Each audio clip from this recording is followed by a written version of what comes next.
Salut YouTube, deuxième partie de ce React pédagogique sur l'Empire n'a jamais pris fin, épisode 12. Dans la première partie, nous avions vu un petit peu le début de la généalogie de Rousseau, et finalement, on venait de teaser un petit peu l'opposition Voltaire-Rousseau qui allait émerger. Rousseau contre Voltaire. Oh putain, mais au secours. Oh là là. Ça me rappelle la blague de Bazar, là, le premier bait.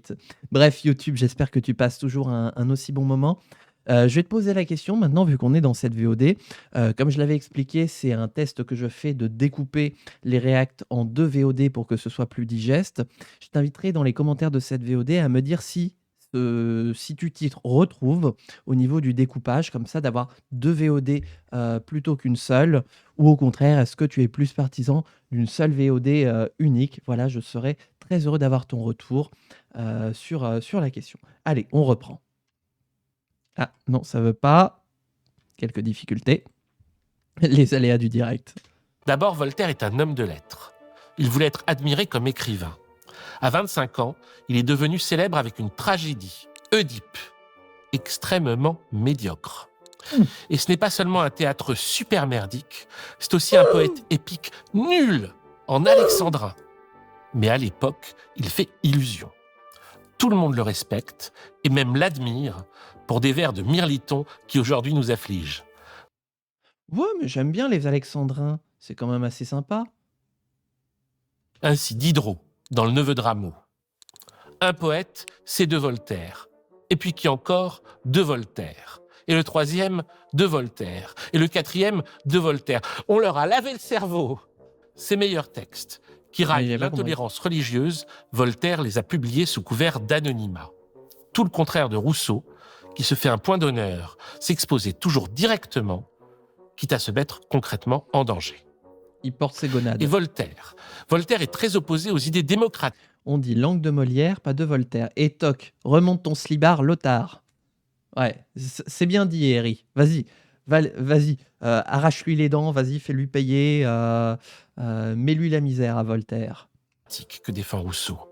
Il déteste ce qu'il appelle la populace et ne conçoit l'avenir de ses idées, hostiles au pouvoir religieux, qu'avec l'aide des puissants. En 1745, il écrit un poème à la gloire militaire de Louis XV, le poème de Fontenoy, tellement grotesque que les parodies pleuvent et Madame de Pompadour le console en lui disant « C'est le sort des grands hommes d'être enviés ». Oui, c'était ça Voltaire, un peu comme BHL aujourd'hui. Si on soude sa gueule, c'est parce qu'on est jaloux. Il va même trop loin dans la flatterie, avec le Temple de la Gloire, où il compare Louis XV à l'empereur Trajan, joignant les plus grandes vertus aux plus grands exploits. Oh là là, tellement lourdingue que Louis XV lui-même en est gêné. Si Voltaire tape sur Jeanne d'Arc avec acharnement dans la pucelle, sans doute parce que c'était une femme du peuple. Il nous a pondu un poème épique, nul à pleurer, à la gloire d'Henri IV. Oh non, pas Henri IV. Pire que Bayrou, pour ne rien dire de son livre de fanboy ridicule, Le siècle de Louis XIV. Et puis Voltaire aime l'argent. Je crois beaucoup aux chiffres. La moula. Il est extrêmement riche, un des hommes les plus riches de son temps. À l'âge de 55 ans, on estime qu'il gagnait par an 80 000 francs en revenus, ce qui équivaudrait peu ou prou. Attendez. Combien? 80 000 francs. Rappelez-vous, inflation, tout ça, la monnaie de l'époque. Oui, le retour de Stinkfoot. Oui, c'est des anciens francs. Oh, ça me fait penser à Arlette Laguillet. C'est des anciens francs? Non, des dollars. J'essaye de calculer un petit peu. 80 000 francs. Je sais pas, je dirais un demi-million d'euros là aujourd'hui. Bien. Oh merde. Oh, j'ai eu un petit problème de cam. C'est bon, tout va bien. À 600 000 euros d'aujourd'hui. J'étais pas loin. J'ai dit un demi-million d'euros, c'est même un peu plus que ça. Par an. Voilà. Et 45 000 francs en investissement passif caché dans le monde entier. C'est rapporté à l'inflation, à l'évolution du coût de la vie et surtout à la comparaison du coût de la vie par rapport à l'époque. Plus de 300 000 euros. Oui, presque 1 million d'euros par an. Voltaire ne s'est pas enrichi grâce à ses Ah bah ça livres va. ou à ses pièces de théâtre, mais par des placements. On a dit que Voltaire s'était enrichi par la Hein? traite négrière. Cela n'a jamais été prouvé. Ce qu'on peut dire, c'est qu'il a gagné de l'argent par la spéculation sur des compagnies qui pratiquaient la traite négrière, comme la Compagnie des Indes. Compagnie des Indes, donc je vous ai expliqué le début de la colonisation française en Inde, qui cette fois ne passe pas par des colonies de peuplement, mais par des comptoirs marchands et donc des compagnies. Il y aura eu différentes compagnies des Indes en France. La toute première qui partait en Nouvelle-France, qui aura fait flop. La deuxième dans les Caraïbes, qui aura bien fonctionné et qui aura inspiré la troisième compagnie des Indes, qui sera donc en Inde, la vraie Inde pour le coup, pas comme on avait dit justement dans la première VOD, les Indiens d'Amérique, mais les Indiens d'Inde. Voilà. Quelques établissements, notamment, comment ça s'appelle? Pondichéry, voilà, qui sera l'un des principaux comptoirs commerciaux de la France avec l'Inde. Et par la spéculation sur les fournitures militaires. C'est pas tellement mieux. Hein. Revenons à Rousseau. Oui, non, effectivement, hein, travailler avec des gens qui proposent de la traite négrière et du matériel militaire, bon, niveau humanisme et niveau lumière, on balayerait devant sa porte. Entre Rousseau et ses copains, tout va dégénérer à partir d'une histoire particulièrement stupide, mais très représentative, édifiante même. Madame Comment d'Épinay ça? va vouloir aller voir un médecin célèbre à Genève, un certain Tronchin, et elle va vouloir que Rousseau l'accompagne. Et il va refuser. Et Diderot va essayer de le convaincre de faire le voyage. Après tout, Rousseau est l'invité de Madame d'Épinay à l'Ermitage. Il peut bien faire un petit effort. Mais Rousseau se défend, fait des histoires et énerve tout le monde. Ah, mais oui, en vertu de son principe qu'il ne doit être l'obligé de personne. Ok. Ah oui. Donc là, il y a vraiment la logique, et justement, il l'avait dit, de voilà, quand on habite chez quelqu'un, on est un peu l'obligé de cette personne. Quand bien même, voilà, on participe aux tâches ménagères, on paye le jardinier, voilà, eh bien, on reste quand même un peu redevable de cette personne. Et donc, il y a cette logique d'ambivalence qui se cristallise déjà entre Rousseau et Voltaire. Il y en a un qui dit non, je suis indépendant, chat perché, voilà, littéralement Jacques Chirac avec les juges, chat perché, voilà. Et puis tu as Voltaire qui dit bah non, en fait, t'es son obligé, donc tu l'accompagnes, voilà. Au point qu'en décembre, Madame d'Épinay le chasse de l'Ermitage. Pour bah Jean-Jacques, écrit Voltaire à Madame d'Épinay le 19 février 1761. Ce n'est qu'un misérable qui a abandonné ses amis et qui mérite d'être abandonné de tout le monde. Eh ben, C'est dommage, car il était né avec quelques demi-talents. Il aurait peut-être eu un talent tout entier s'il avait été docile et honnête. alors, il me semble que l'honnêteté est quand même pas mal attribuée à Rousseau. Donc là, pour le coup, c'est un peu un procès de mauvaise intention. Mais par contre, la docilité, ça, effectivement, je crois on a comment dire, deux visions de, bah, d'une part moi je veux dire la soumission et de l'autre de l'insoumission finalement. Euh, oh, allez, je remets encore les pieds dans le plat. Rousseau, le proto-insoumis. S'il n'avait pas critiqué le théâtre surtout, non ? Bref, Rousseau, sa femme et sa belle-mère vont s'installer dans la maison de Montlouis, à Montmorency. Une maison que Rousseau va louer et dans laquelle il va mettre des meubles de fortune. À partir de ce moment... Des meubles de fortune. Alors là, je me partage sur le sens de meubles de fortune. Bah, pour le coup, Rousseau et l'insoumission, c'est net. Ah, ça y est, il m'aura fallu 4 essais avant d'y arriver. Ok, bon, ça y est, j'ai le saut de validation de Bazar des Faits. Oh, ah, je me sens tellement bien. Fin du live, c'est bon, je suis rassuré. J'ai eu mon saut de validation. C'est tout ce qu'il me fallait.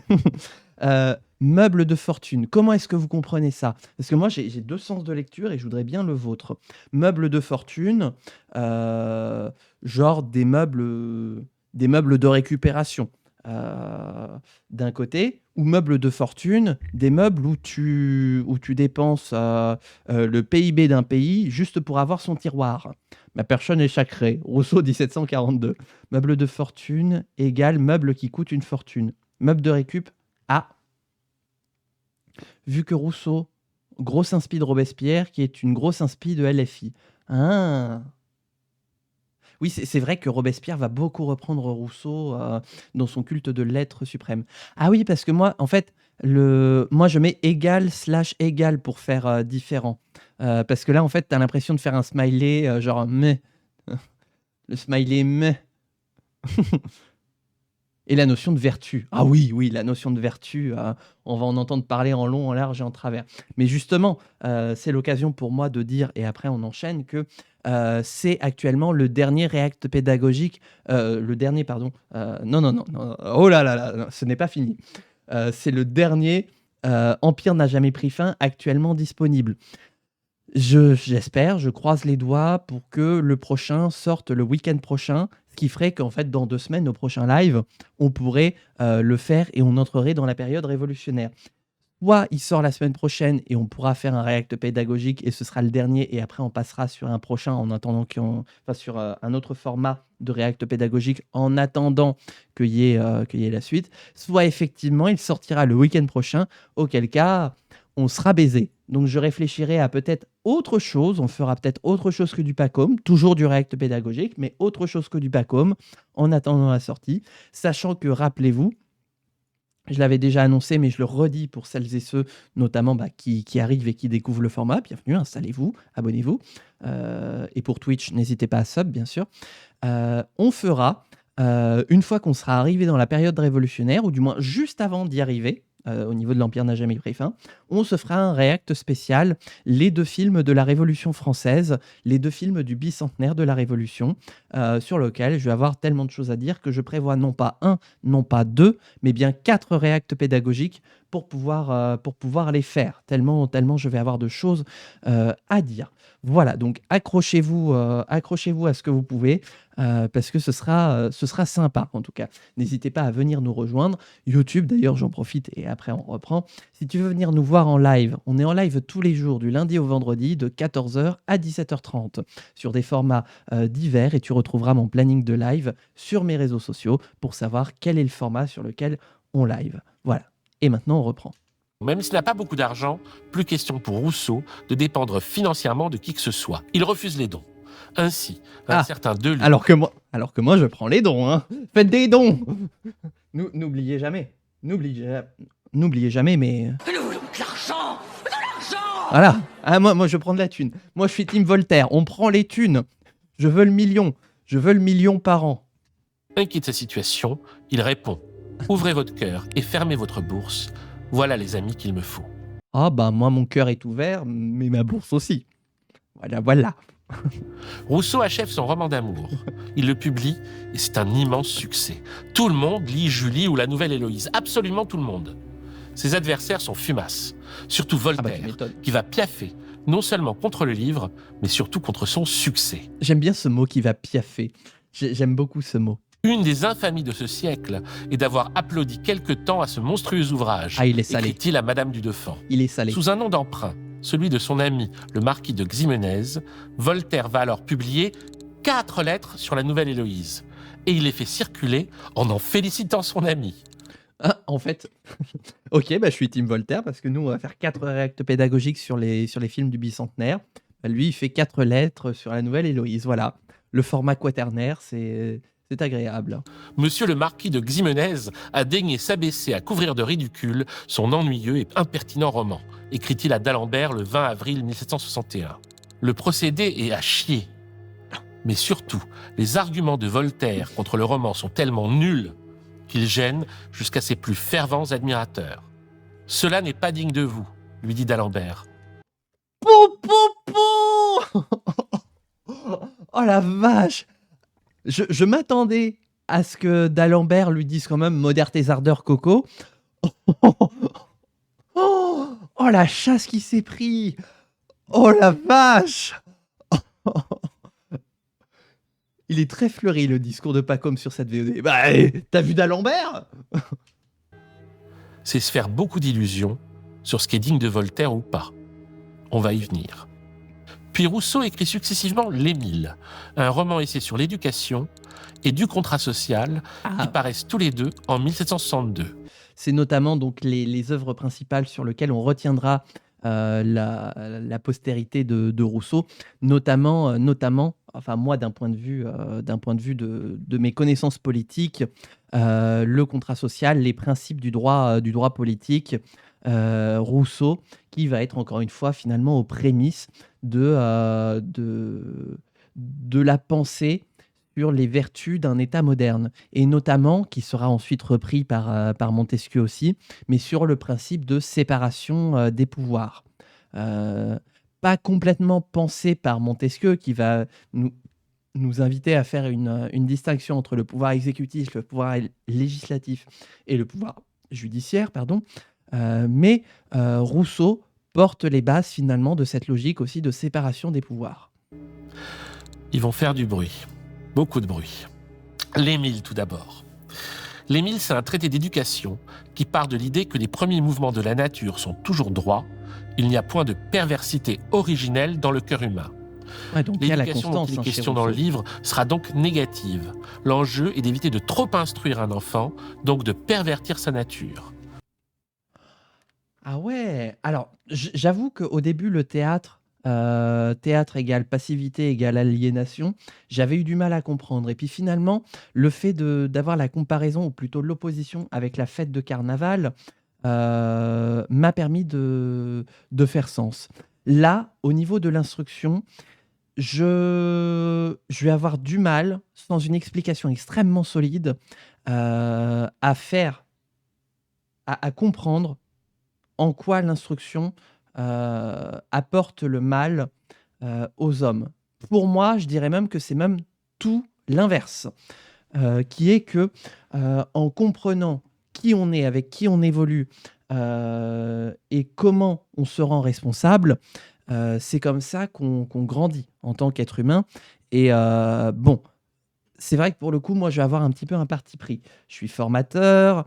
Mon travail, c'est donc de former, bien sûr, un magnifique pléonasme.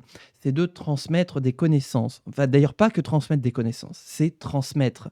C'est transmettre à des gens qui en ont besoin, à des gens qui le veulent, à des gens qui en ont la nécessité. Pour moi, la sacro-sainte vertu de la formation, de l'enseignement, de l'éducation, c'est justement d'essayer de devenir des meilleures personnes. Le but, c'est de transmettre des choses qui feront de nous des êtres meilleurs. L'éducation, c'est hyper important pour donner des outils, pour ne pas faire nimp et comment comprendre leur monde.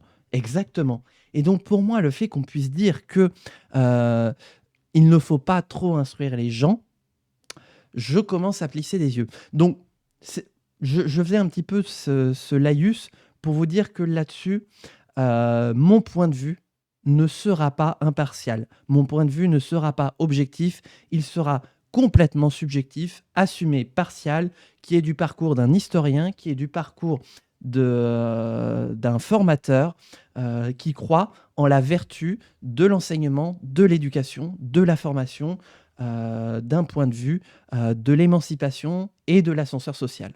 Voilà, ça va être mon point de vue. Je ne sais pas comment va l'amener Rousseau. Je vais écouter ça. Il y a de bonnes chances que je ne sois pas d'accord, mais au moins je vais l'écouter pour voir si j'ai pas notamment un peu d'eau à mettre dans mon vin malgré tout. Non point enseigner la vertu ni la vérité, mais garantir le cœur du vice et l'esprit de l'erreur. Homme, soyez humain, c'est votre premier devoir. Oui, mais comment on peut dire aux gens d'être humains s'il n'y a pas d'éducation, s'il n'y a pas d'instruction? C'est une série de règles, c'est une série de comportements, qu'ils soient personnels, qu'ils soient sociaux, que de dire à des gens d'être humains. C'est même de l'enseignement moral, c'est de l'enseignement civique.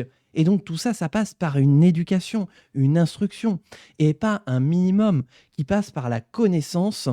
Rousseau contre l'éducation sexuelle à l'école. Oh, j'en suis sûr. Oh là là. Bah, encore que finalement, on l'a vu, il a eu une éducation sexuelle. Voilà, donc je suis pas sûr qu'il aurait été contre. Mais pour moi, toutes ces leçons-là, elles sont transmises par une éducation et que elles ne sont jamais absolues. On est toujours plus humain à mesure qu'on apprend à découvrir l'autre. Et que donc, il n'y a jamais un moment où on considère qu'on aura atteint le stade d'humain d'un point de vue de ressentiment des émotions des uns envers les autres, du fait de faire société, du fait de faire corps, du fait d'être intégré socialement. Il n'y a jamais de palier à atteindre. C'est une recherche perpétuelle d'un point de vue personnel et d'un point de vue sociétal que de chercher à devenir humain. Comment est-ce qu'on devient une meilleure version de soi-même? C'est tout au long de sa vie que ça passe. Pour moi, c'est le point de vue que quelqu'un qui a été éduqué et ne comprend pas en quoi ça lui a permis de grandir. Ouais, si ça se trouve, c'est ça en fait. D'ailleurs, le philosophe René Scherrer, apologue de la pédocriminalité, a écrit L'Émile perverti, une espèce de réponse à l'Émile de Rousseau dans lequel il parle de la perversité sexualité dans l'éducation des enfants.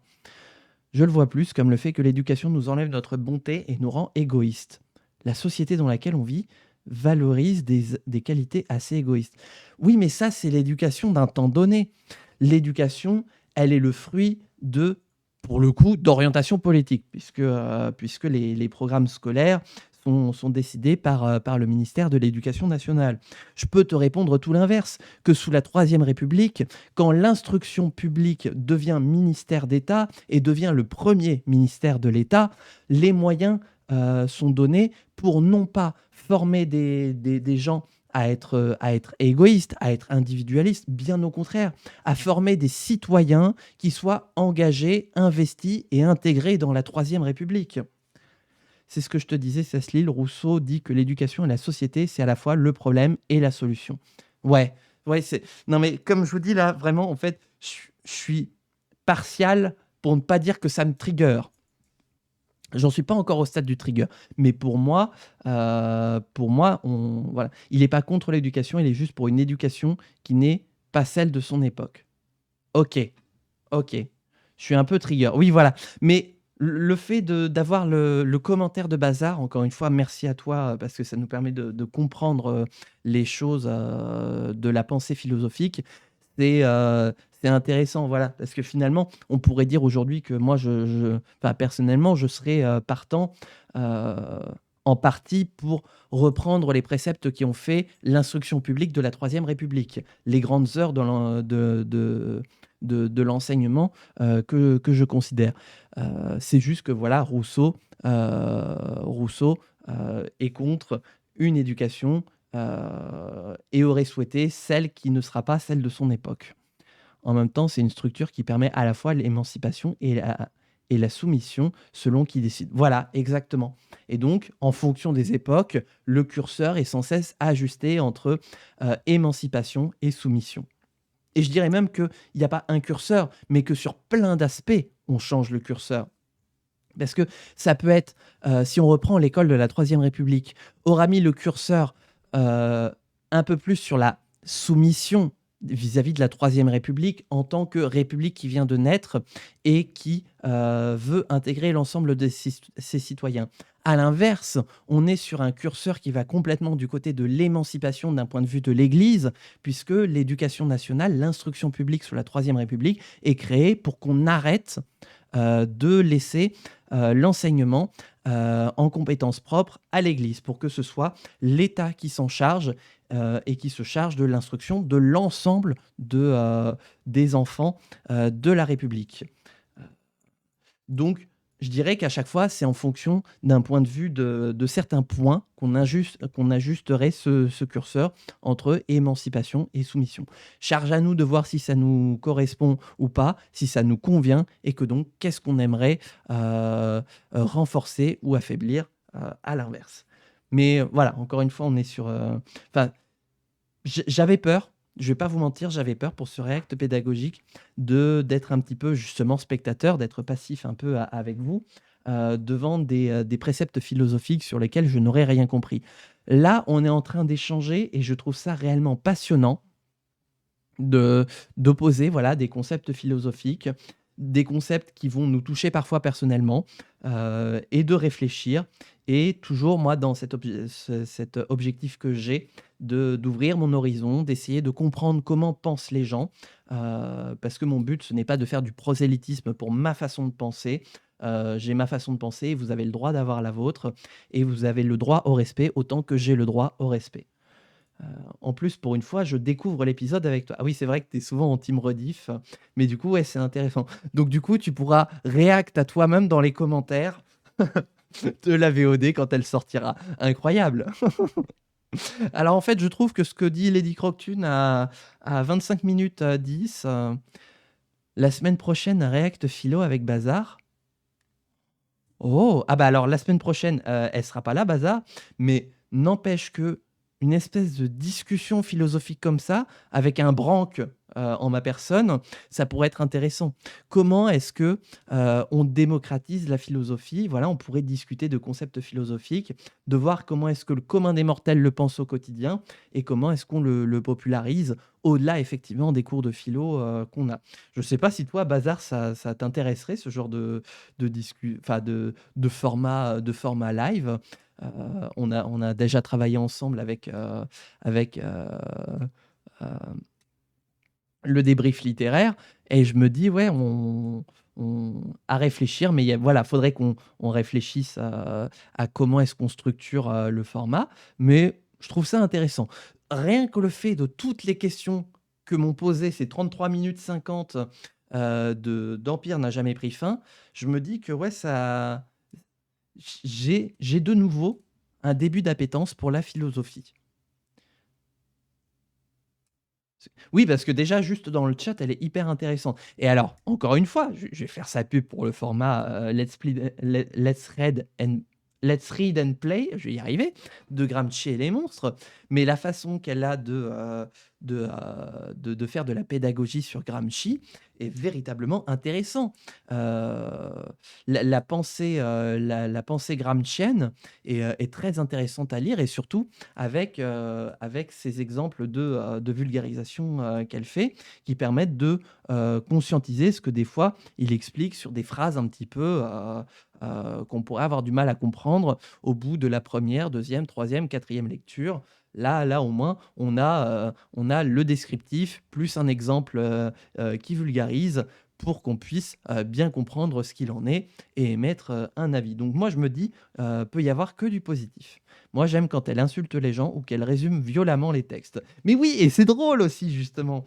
Moi, j'apprécie la vertu pédagogique de l'humour. J'ai été sensibilisé à ça assez tôt, et c'est pour ça que je suis toujours prompt à la blague, y compris quand je parle de pédagogie et que je parle de connaissances, puisque la blague, à l'instar de la répétition, à l'instar du décalage, sont pour moi de merveilleuses professeurs. Même si la plus grande professeure est pour moi l'échec, l'humour est une excellente professeure, elle aussi. Bref, on a un peu digressé, mais je vous propose de...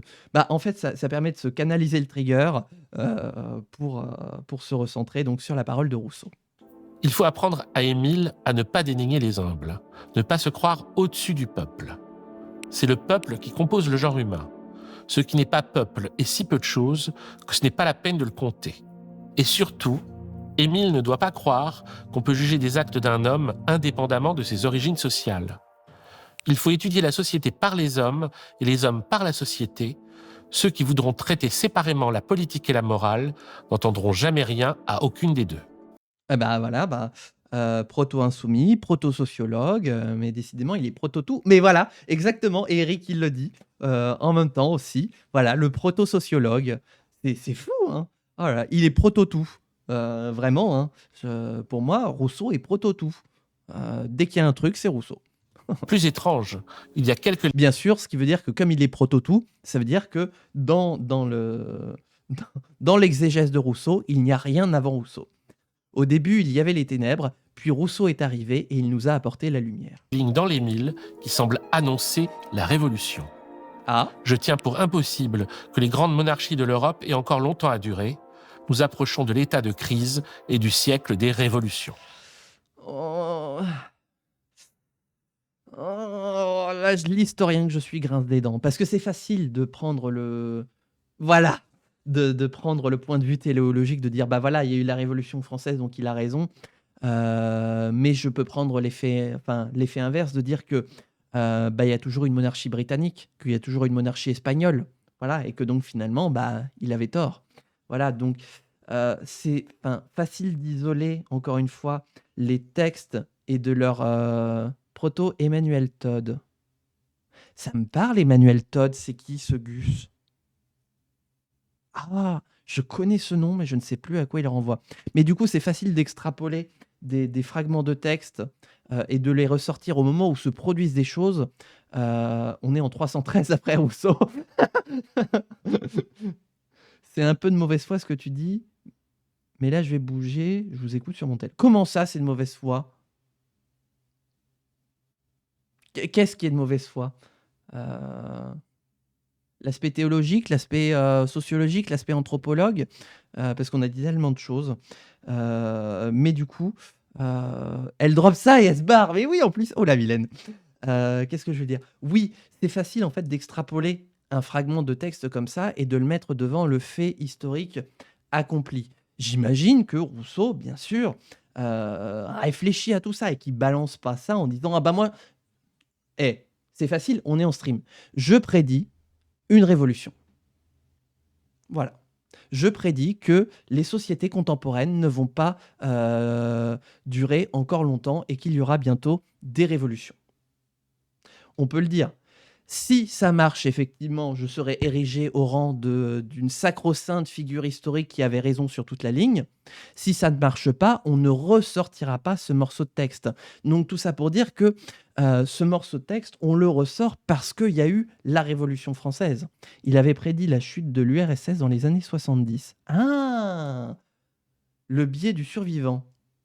Ah oui, je connais quelques biais cognitifs, mais celui-là, j'en connais pas assez sur le biais du survivant. Après, j'imagine que les écrits de Rousseau ont fait réfléchir les gens et les ont poussés vers la contestation. C'est une des 10 millièmes raisons de la Révolution. Peut-être, ouais. On peut le voir comme ça. On peut le voir comme ça.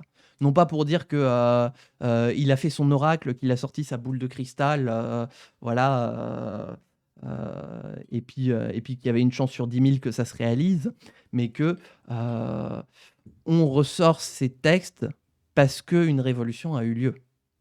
Le biais du survivant est une sorte de biais de sélection consistant à surévaluer les chances de succès d'une initiative en concentrant l'attention sur les sujets ayant réussi, mais qui sont des exceptions statistiques plutôt que sur des cas représentatifs.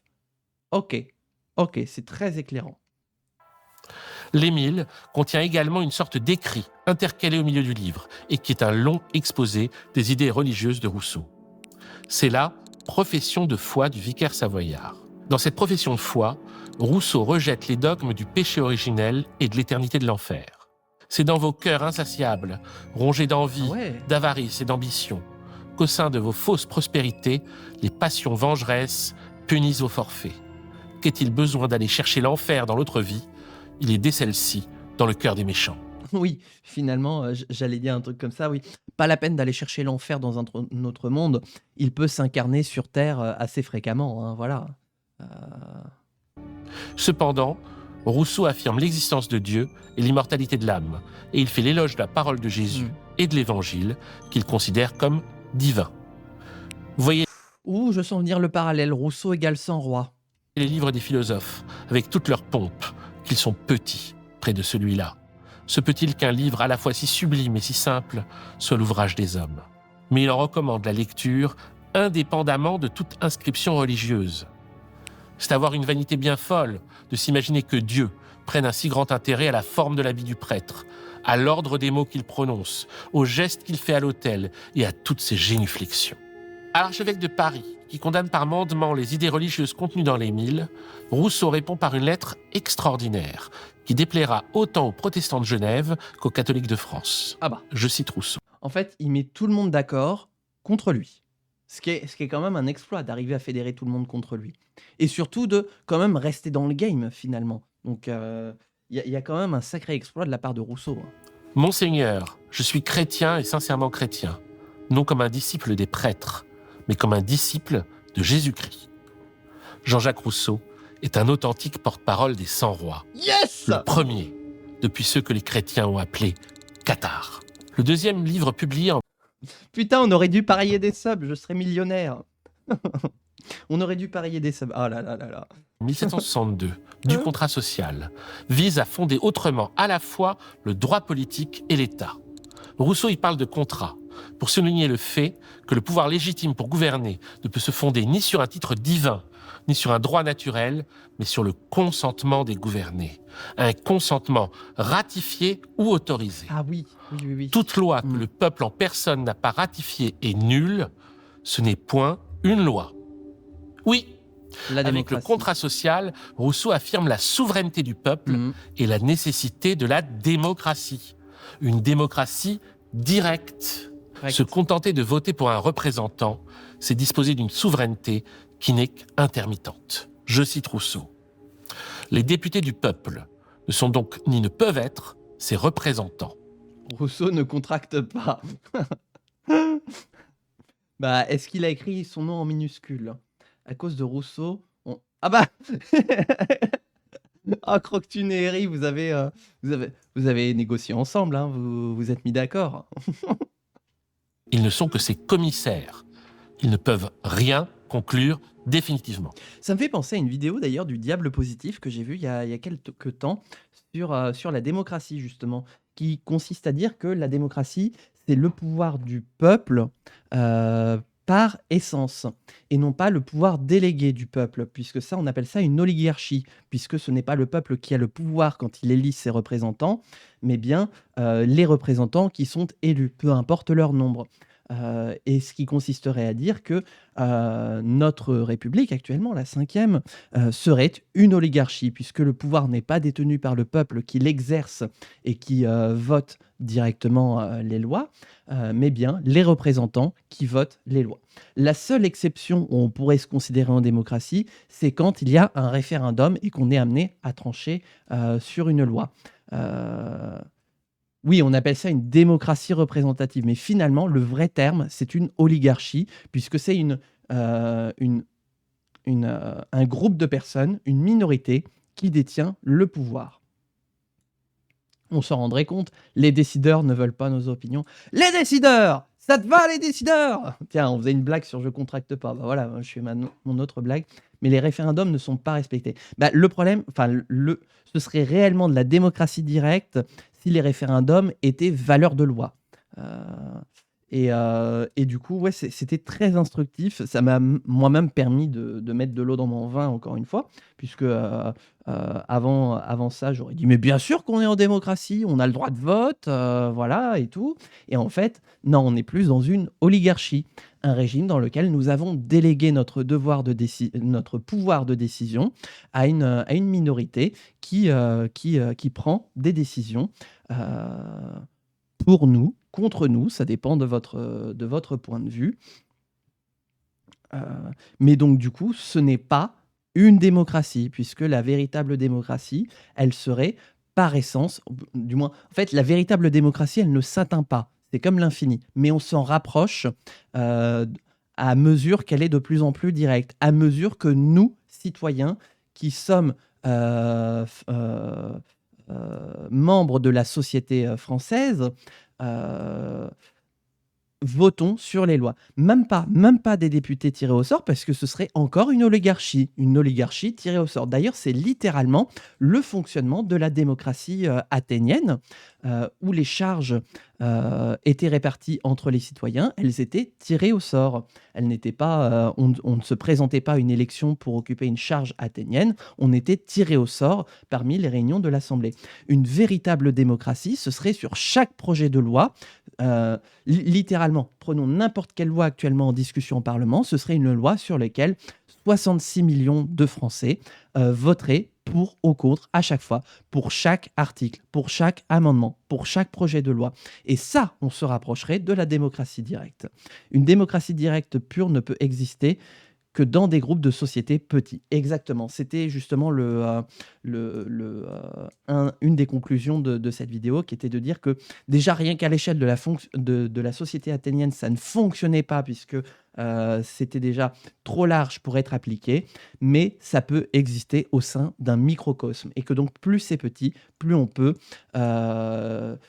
comment dire,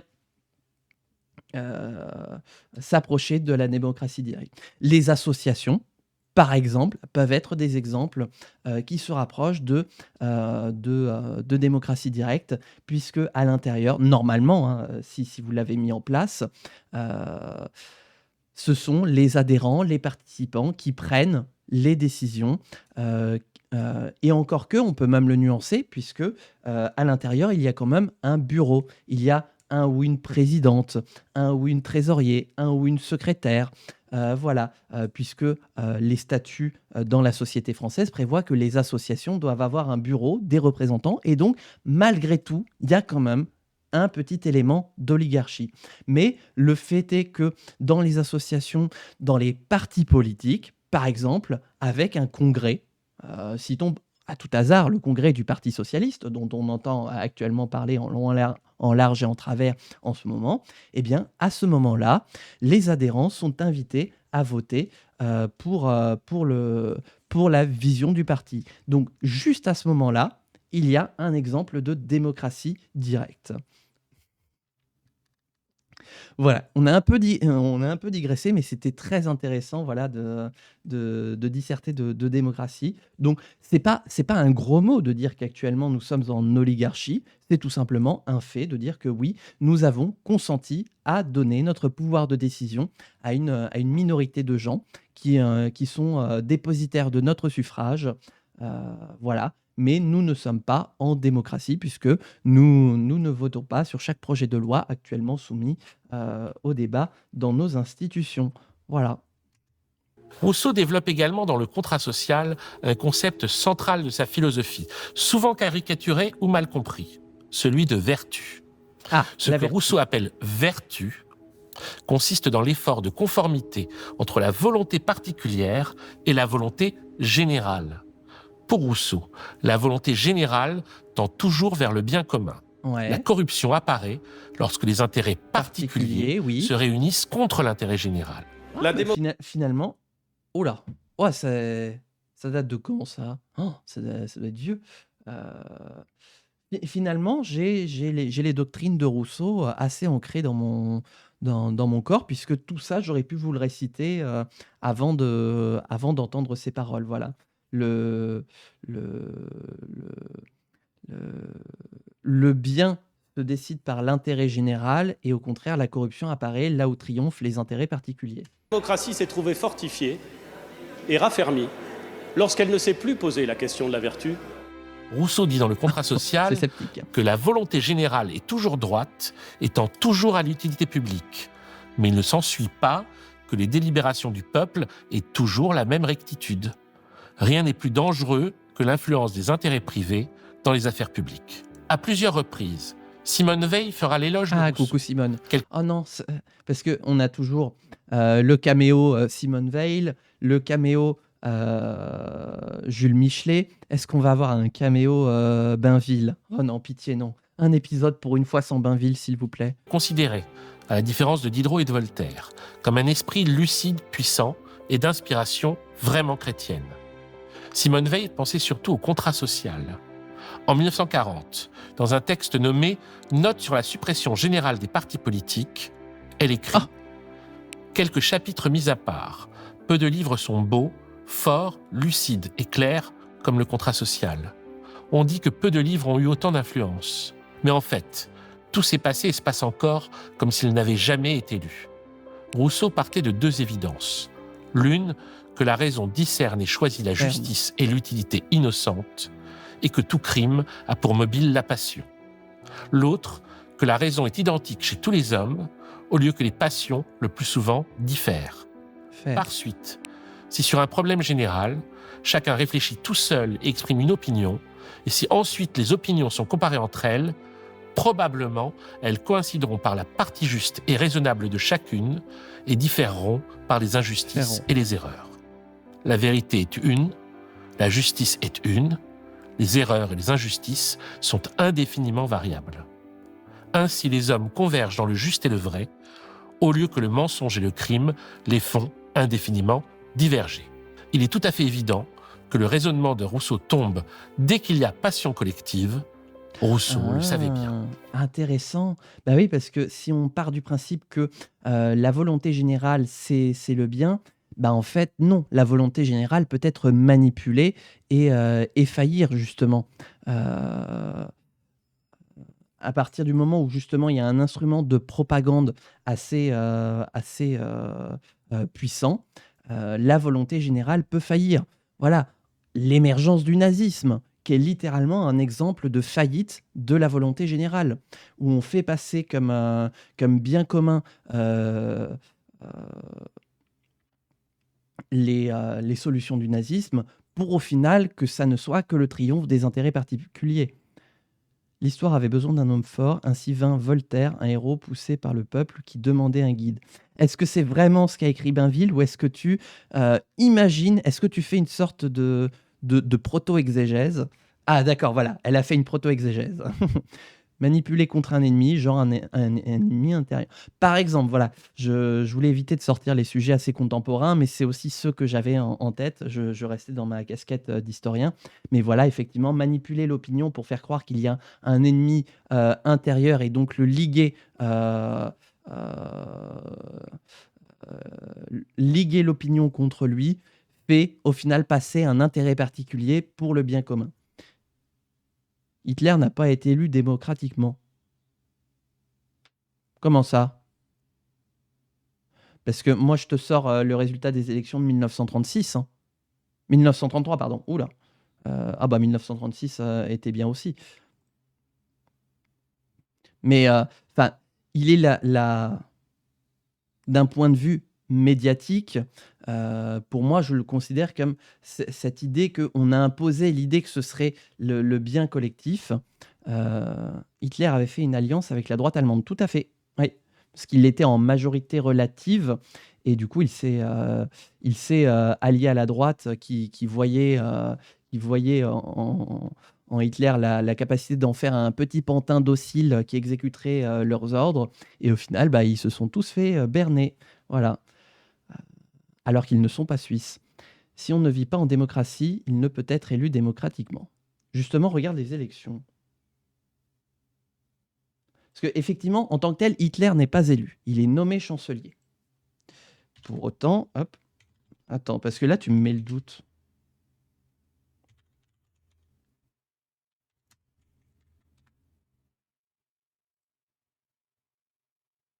Mhm.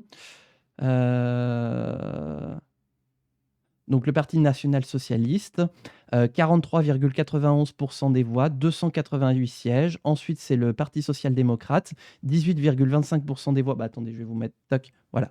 Toc, vous voyez, je vous mets le texte ici, comme ça je suis transparent avec vous. Ah oui, mais en fait, tellement transparent qu'il y a le chat.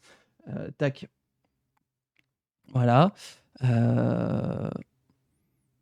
Du coup, c'est le parti qui est arrivé en tête aux élections et donc qui avait la charge de former une coalition. Ensuite, c'était le PSD avec 120 sièges, donc plus de moitié moins. C'est pas un peu des grands électeurs? Faudrait que je me renseigne, parce que ça fait longtemps, la République de Weimar. Euh,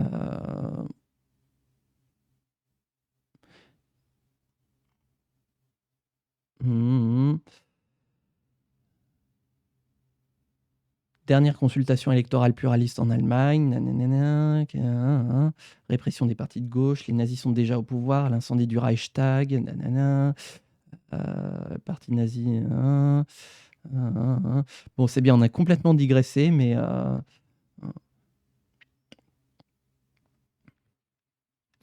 est en mesure de recourir à la loi qui lui donne les pouvoirs équivalents à ceux d'un dictateur. Ok. Graissé, exactement. Bref, enfin, ce serait hyper intéressant et à la limite, on en parlera à la fin du live, mais là, il faudrait qu'on avance un petit peu la VOD parce que sinon, rien que la seconde partie de la VOD va faire 3 heures et on va pas s'en sortir. La VOD qui se demande où on va, mais exactement.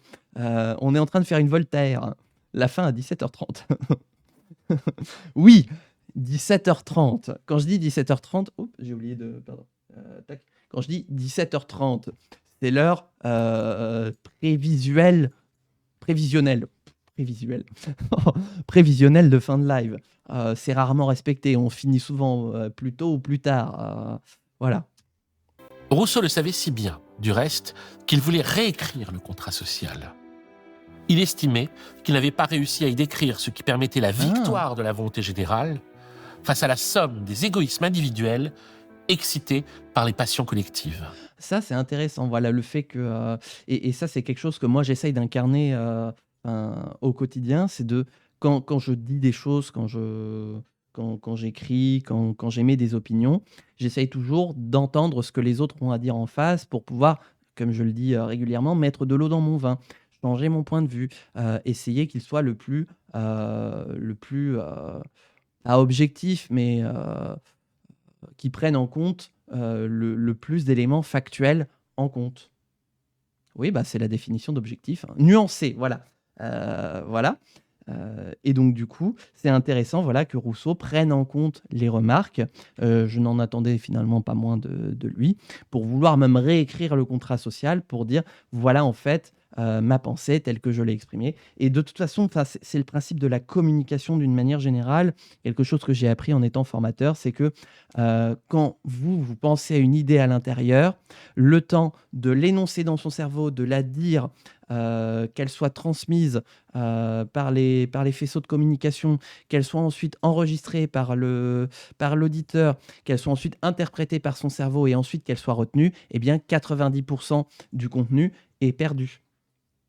Donc c'est largement possible que on soit dans cette logique-là aussi avec le contrat social, où Rousseau considère qu'il y avait trop d'informations perdues et qu'il ait voulu le réécrire pour que ce soit plus en accord avec sa façon de penser. Va falloir vraiment qu'on accélère la VOD parce qu'on est à peine à la moitié de la vidéo et on est déjà à 51 minutes. Donc on est à plus de 2h30 déjà de VOD au total, là. Une question pertinente. Mais c'est intéressant. Et rendue encore plus pertinente aujourd'hui par la présence des médias. On devrait d'ailleurs relire son opposition spectacle dans la lettre à d'Alembert comme une prémonition du rôle de la télévision dans l'aliénation des êtres humains. Ah oui ? Êtres humains excités par des médiateurs qui les enchaînent à des passions égoïstes et leur font perdre la notion d'intérêt général. C'est ça, voilà. Le spectacle est le mauvais rêve de la société moderne enchaînée, qui n'exprime finalement que son désir de dormir. Le spectacle est le gardien de ce... Mais je vous ai dit, Rousseau est prototype. Dans un des derniers chapitres du contrat social, Rousseau esquisse également une définition de la religion de l'homme, encore une fois extrêmement proche de celle des 100 rois. Je cite Rousseau.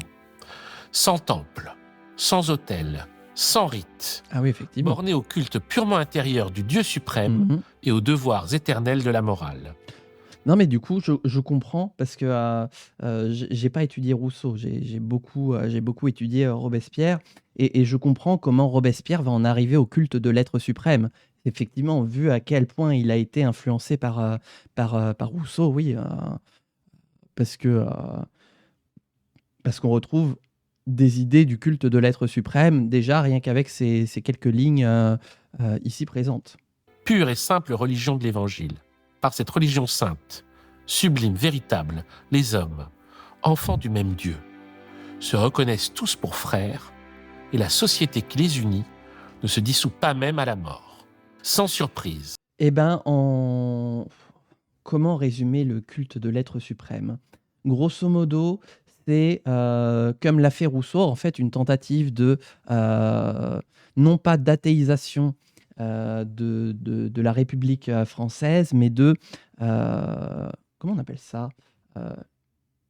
Pas laïcisation non plus, mais en gros de considérer une nouvelle religion beaucoup plus éloignée des dogmes, comme on l'a vu justement avec les 100 rois, où on est éloigné des prières, des temples, des autels, des gestes, des rituels.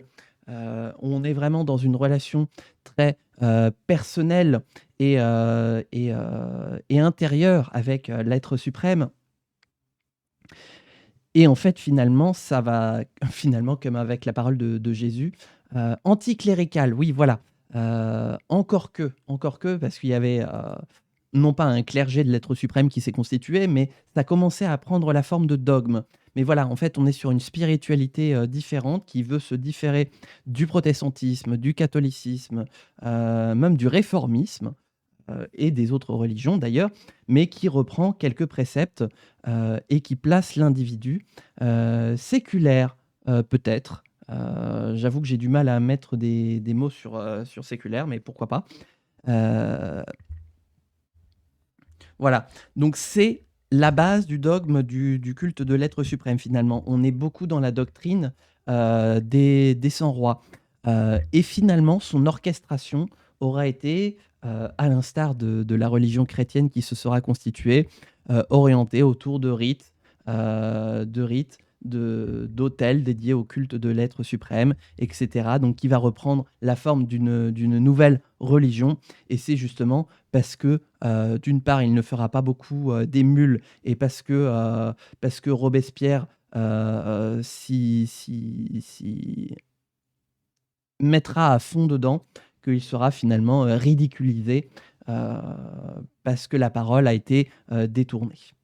Mais j'aurai l'occasion d'une part d'en dire et d'autre part d'en échanger avec vous quand justement on parlera dans le React des films du bicentenaire, puisque c'est évoqué à ce moment-là. L'Émile et du contrat social sont condamnés, en France et à Genève. En France, l'Émile est condamné par le Parlement de Paris et la faculté de théologie. Là, je ne saurais pas dire. En tout cas, le calendrier républicain de la Première République, effectivement, c'est un nouveau calendrier pour changer du calendrier chrétien. Mais on n'est absolument pas encore aux prémices du culte de l'être suprême. Robespierre, au moment des faits de 1792, de la proclamation de la République, joue encore un rôle très marginal dans la société. Ainsi, le 9 juin, la Cour ordonne que ledit livre imprimé sera lacéré et brûlé en la cour du palais et ordonne que le nommé Jean-Jacques Rousseau sera pris et appréhendé au corps et amené prison de la conciergerie du palais. Eh ben, Oui, on veut le mettre en prison. Ognouf. À Genève, Rousseau est condamné par le Petit Conseil le 18 juin 1762. Eh ben. Le Petit Conseil, c'est l'organisme qui dirige Genève. D'apparence démocratique, il est en réalité oligarchique depuis Calvin. Mais on vient justement de disserter sur la démocratie et l'oligarchie. Incroyable. Et on en a une preuve par l'image. Donc voilà, maintenant reprenez tout ce qu'on a dit sur la démocratie et l'oligarchie et imaginez ça pour le Petit Conseil de Genève. Excellent. C'est un conseil composé d'une vingtaine de membres élus par cooptation. Voilà. Le Petit Conseil considère les deux livres scandaleux et impies parce qu'ils contiennent des maximes dangereuses et par rapport à la religion et par rapport au gouvernement. Non, j'allais dire des choses, Ces mais je deux vais rien dire. livres doivent être sans retard saisis et brûlés, et au cas que le sieur Rousseau vienne à Genève, il sera appréhendé. Oui, là encore, la prison. À minima, Oh, ces deux Newf. condamnations et menaces très concrètes vont contraindre Rousseau à une vie d'errance. Il se réfugie d'abord à Yverdon, qui dépend de Berne, mais Berne suit la condamnation de Genève et décide de l'expulser. Puis Rousseau se rend à Motier, dans la principauté de Neuchâtel, qui relève alors du... C'est vraiment cool de voir que les apartés sont utiles, même si on ne dirait pas sur le coup. Mais c'est incroyable, hein, parce qu'en plus, genre, j'imaginais pas à un instant qu'on allait parler de démocratie et d'oligarchie dans cet épisode-là, parce que ça pourrait arriver plus tard dans les futurs actes pédagogiques quand on va parler des républiques, des régimes modernes, de la séparation des pouvoirs, etc. Mais alors là, le fait qu'on en parle, et littéralement dans la même VOD, parce qu'on aurait pu en parler dans la VOD précédente, non, on en parle dans cette VOD-là. Incroyable. roi de Prusse, Frédéric II. Pendant ce temps, Voltaire prend tout ça en apparence de haut. Le contrat social a été brûlé à Genève dans le même bûcher que le fade roman d'Émile, écrit-il à Damilaville le 23 juin 1762. Il n'est remarquable que par quelques injures dites grossièrement au roi et par 4 pages insipides contre la religion chrétienne. Eh ben, Ok. Mais le 12 mai 1763, Rousseau décide de renoncer publiquement à la ouais, citoyenneté tellement fat genevoise. qu'il faut le Et cette brûler. Ouais. décision Ah. est comme une mèche allumée sous le baril de poudre des dissensions politiques, écrit Frédéric Hegeldinger. Ça va péter. En effet, Pété. Rousseau est une personnalité publique importante. Et sa déclaration ouvre une brèche où des citoyens de Genève se glissent pour contester l'autorité du Petit Conseil et demander de participer à la vie de la cité. Vous savez quoi? Je retire ce que j'ai dit tout à l'heure par rapport au fait d'extrapoler des phrases et de dire que voilà, par le biais du survivant, on les retient que parce que ça a fonctionné. Je retire. Je ne sais plus entre Qui est-ce qui avait dit que justement le fait que Rousseau prévoit les révolutions galvanise le peuple à l'idée de créer des révolutions. Bah, finalement, on en a l'exemple avec Genève, où en fait, il est, il est peut-être sans le vouloir, ou du moins sans le vouloir précisément pour Genève, l'instigateur d'une révolte contre le Petit Conseil. Finalement, c'est moins Rousseau sur les barricades, Rousseau le proto-révolutionnaire. C'est moins une extrapolation finalement qu'une prophétie une prophétie qui s'est auto-réalisée. Que parce qu'elle a été écrite, elle a pu se réaliser. C'est intéressant du coup. Donc voilà, comme je vous ai dit, je mets de l'eau dans mon vin, je nuance mon propos et je vois les choses autrement. Voltaire, qui copine avec des membres du Petit Conseil, Ben voyons. pense sans doute que le moment est opportun pour frapper, et frapper fort. Il publie alors anonymement Le Sentiment des citoyens. Le Sentiment des citoyens, un libelle où ce chantre de la tolérance et anti-chrétien carabiné prend soudain la défense de la religion contre Rousseau, qu'il présente alors comme un danger pour la ville de Genève. Ce triste sire s'en prend à la religion chrétienne, peut-on lire dans le Sentiment Ouais, et il écrit en anonyme et c'est Rousseau le danger. des citoyens. Il insulte Jésus-Christ, offense de digne pasteur et met sa patrie au bord de la guerre civile. La démence ne peut plus servir d'excuse quand elle fait commettre des crimes. La tolérance, qui est une vertu, serait alors un vice. Voltaire, le Marseillais. Il aggrave pas du tout les faits, hein, c'est bien. Et le texte s'achève par une demande de mise à mort. Carrément. Voltaire, le Marseillais. Il faut lui apprendre que si on châtie légèrement un romancier impie, on punit capitalement un vil séditieux. Rousseau est naïf. Il attribue ce pamphlet anonyme à un pasteur suisse, Jacob Verne. À aucun moment il va soupçonner Voltaire. Ah ouais. Malgré leur opposition intellectuelle, son admiration de jeunesse l'aveugle. Il ne peut pas imaginer Voltaire désirer et même exiger sa mort. Quel est l'homme assez dépourvu de goût et de sens pour attribuer de pareils écrits à Monsieur de Voltaire, à la plume la plus élégante de son siècle, écrit Rousseau à Milord Maréchal. Oh, il est en pleine crise Monsieur de de fanboyisme. Voltaire aurait-il employé 6 pages d'une pièce qui en contient 8 à parler des ministres de Genève et à tracasser sur l'orthodoxie? M'aurait-il reproché d'avoir mêlé l'irreligion à mes romans? C'est dingue, non?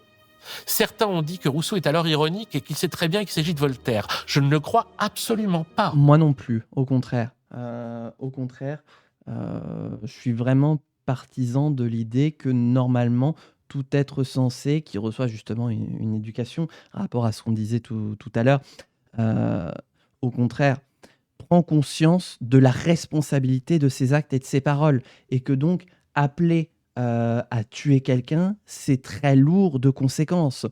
Et donc, on n'imagine pas une seconde que Voltaire en arrive à de tels excès, à vouloir la mort de Rousseau. On ne peut pas imaginer. Et pourtant, il le fera.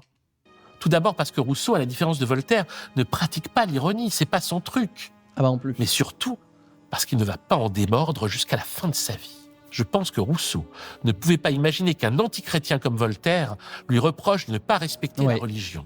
Il ne pouvait pas concevoir une telle duplicité, surtout de la part d'un homme qu'il avait jadis admiré. Pourtant, d'Alembert, encore lui, voit clair dans le jeu de leur grand homme. Il trouve encore une fois que Voltaire use de procédés indignes de lui, et il le lui reproche. Ah bah voilà, team d'Alembert. Toujours aussi courageux, Voltaire prétend alors qu'il n'est pas l'auteur du pamphlet. Et Pinocchio de s'indigner auprès d'Alembert. « Oh, quelle horreur! Quelle abomination! Mon cher frère, il y a donc en effet des diables! Comment peut-on imaginer une telle absurdité ?» He's lying. Et de profiter de la confusion de Rousseau lui-même pour noyer ses correspondants sous les fake news. « J'ai fait chercher hier dans Genève la brochure dont vous m'avez parlé, écrit-il à Damy Laville. On dit que ce n'est qu'une seule feuille et qui a été oubliée presque en naissant, qu'on attribue à un ministre nommé Verne ou Vernet. Je serais assurément bien fâché d'avoir la moindre part à toutes ces tracasseries. » Wow. Ah ouais, donc il assume même Pour pas. s'y méprendre et commencer à douter. Et du reste, quelques fanboys de Voltaire continuent à regarder ailleurs, tant cet épisode n'est pas la gloire de leur grand homme. mais on a le témoignage du valet de Voltaire, son fidèle secrétaire Jean-Louis Wagner, un homme plein d'admiration pour son maître, mais qui a admis la supercherie. Voltaire est bien l'auteur du sentiment des citoyens. Et Voltaire va même plus loin.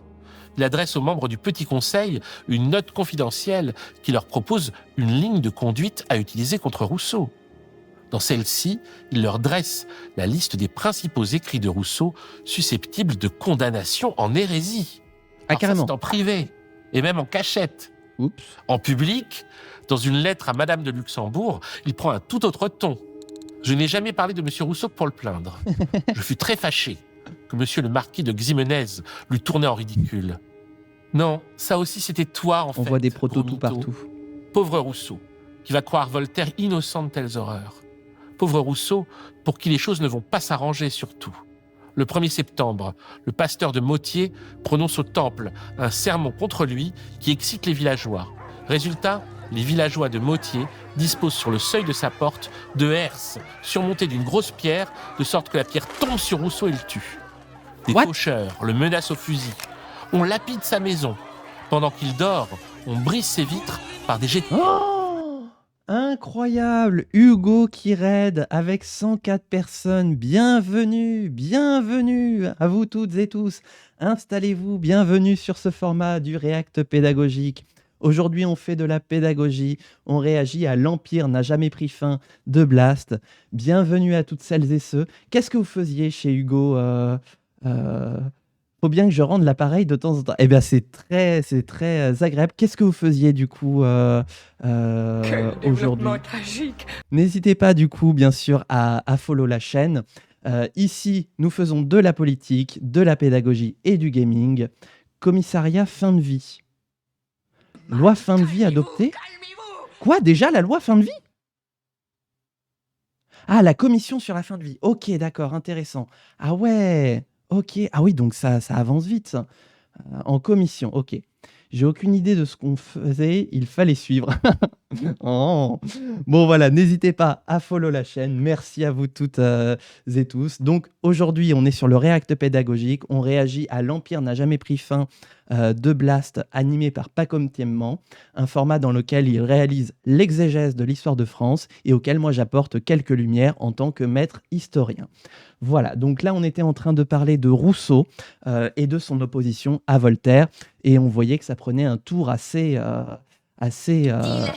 vénère, puisque Voltaire était en train de demander la mort de Rousseau. Eh bien, merci d'être passé, Hugo. Merci infiniment pour le raid. Installez-vous toutes et tous et on va reprendre du coup l'aventure avec Voltaire qui prend des tours tragiques contre Rousseau.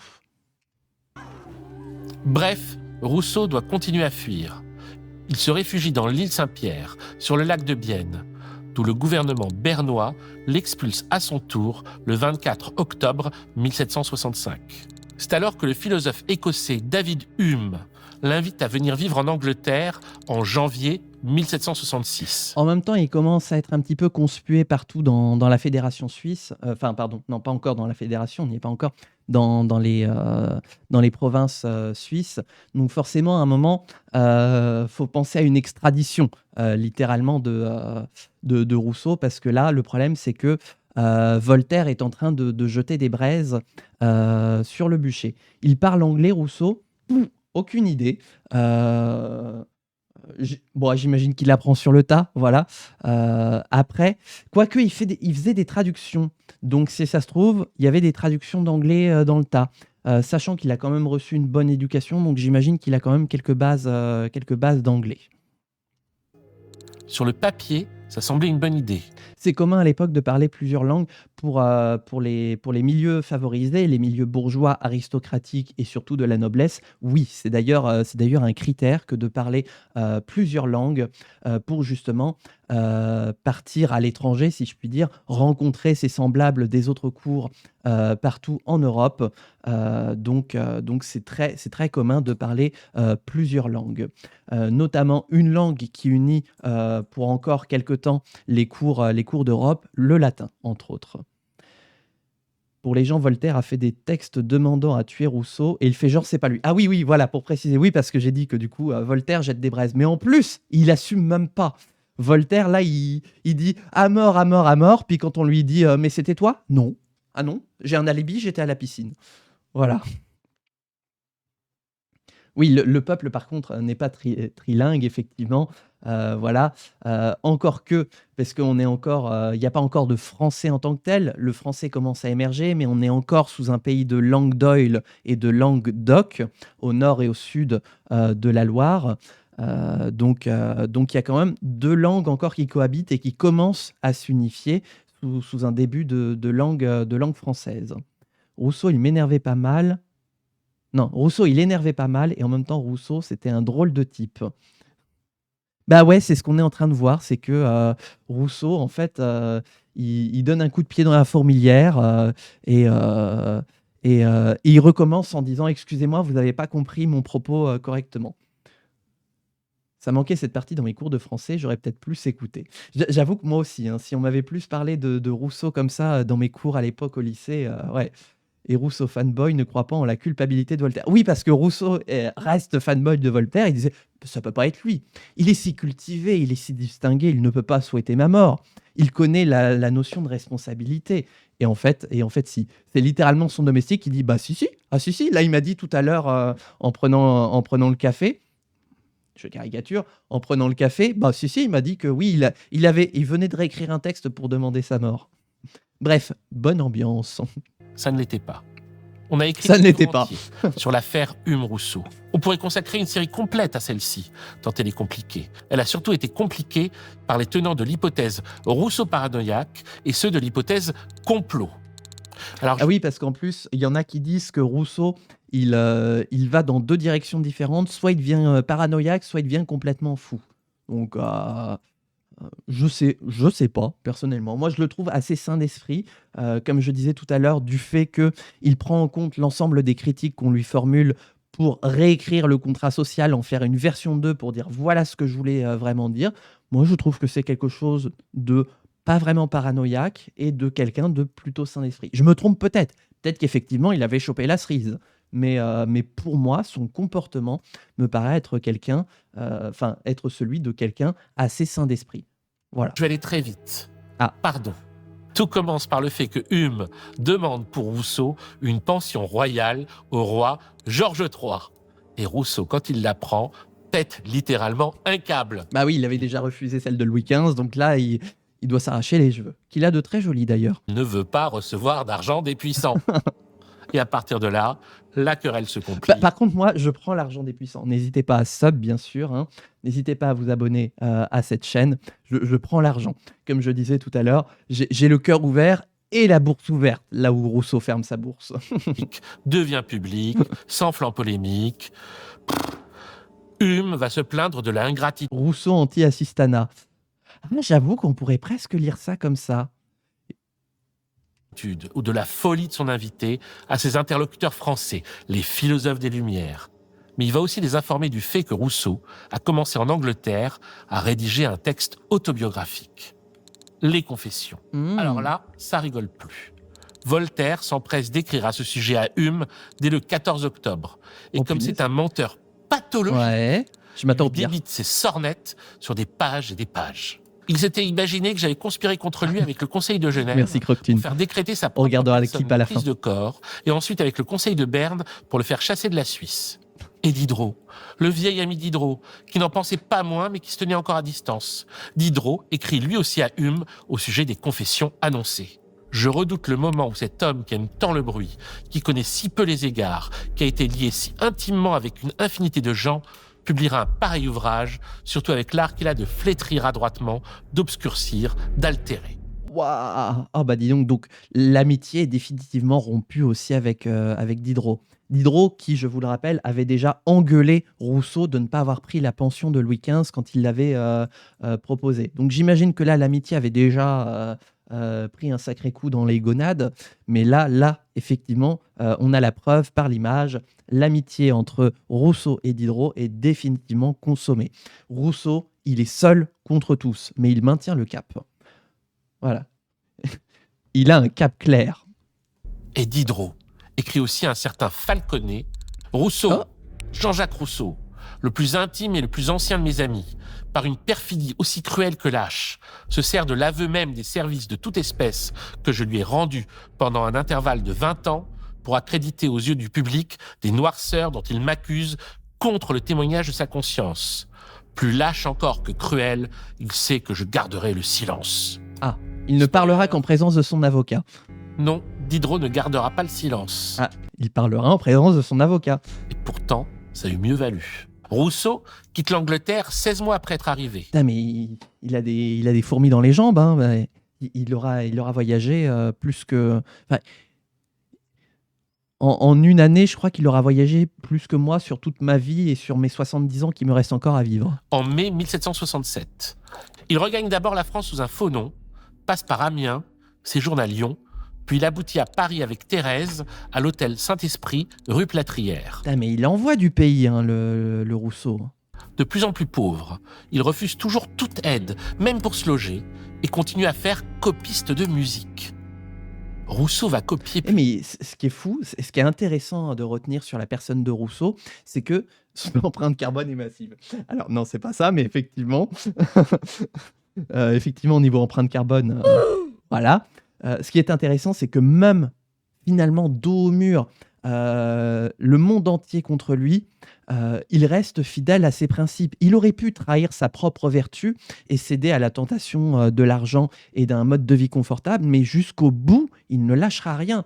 Quitte à vivre dans la misère, il continuera à être fidèle à ses principes, qui est de ne jamais se considérer lui-même comme un privilégié.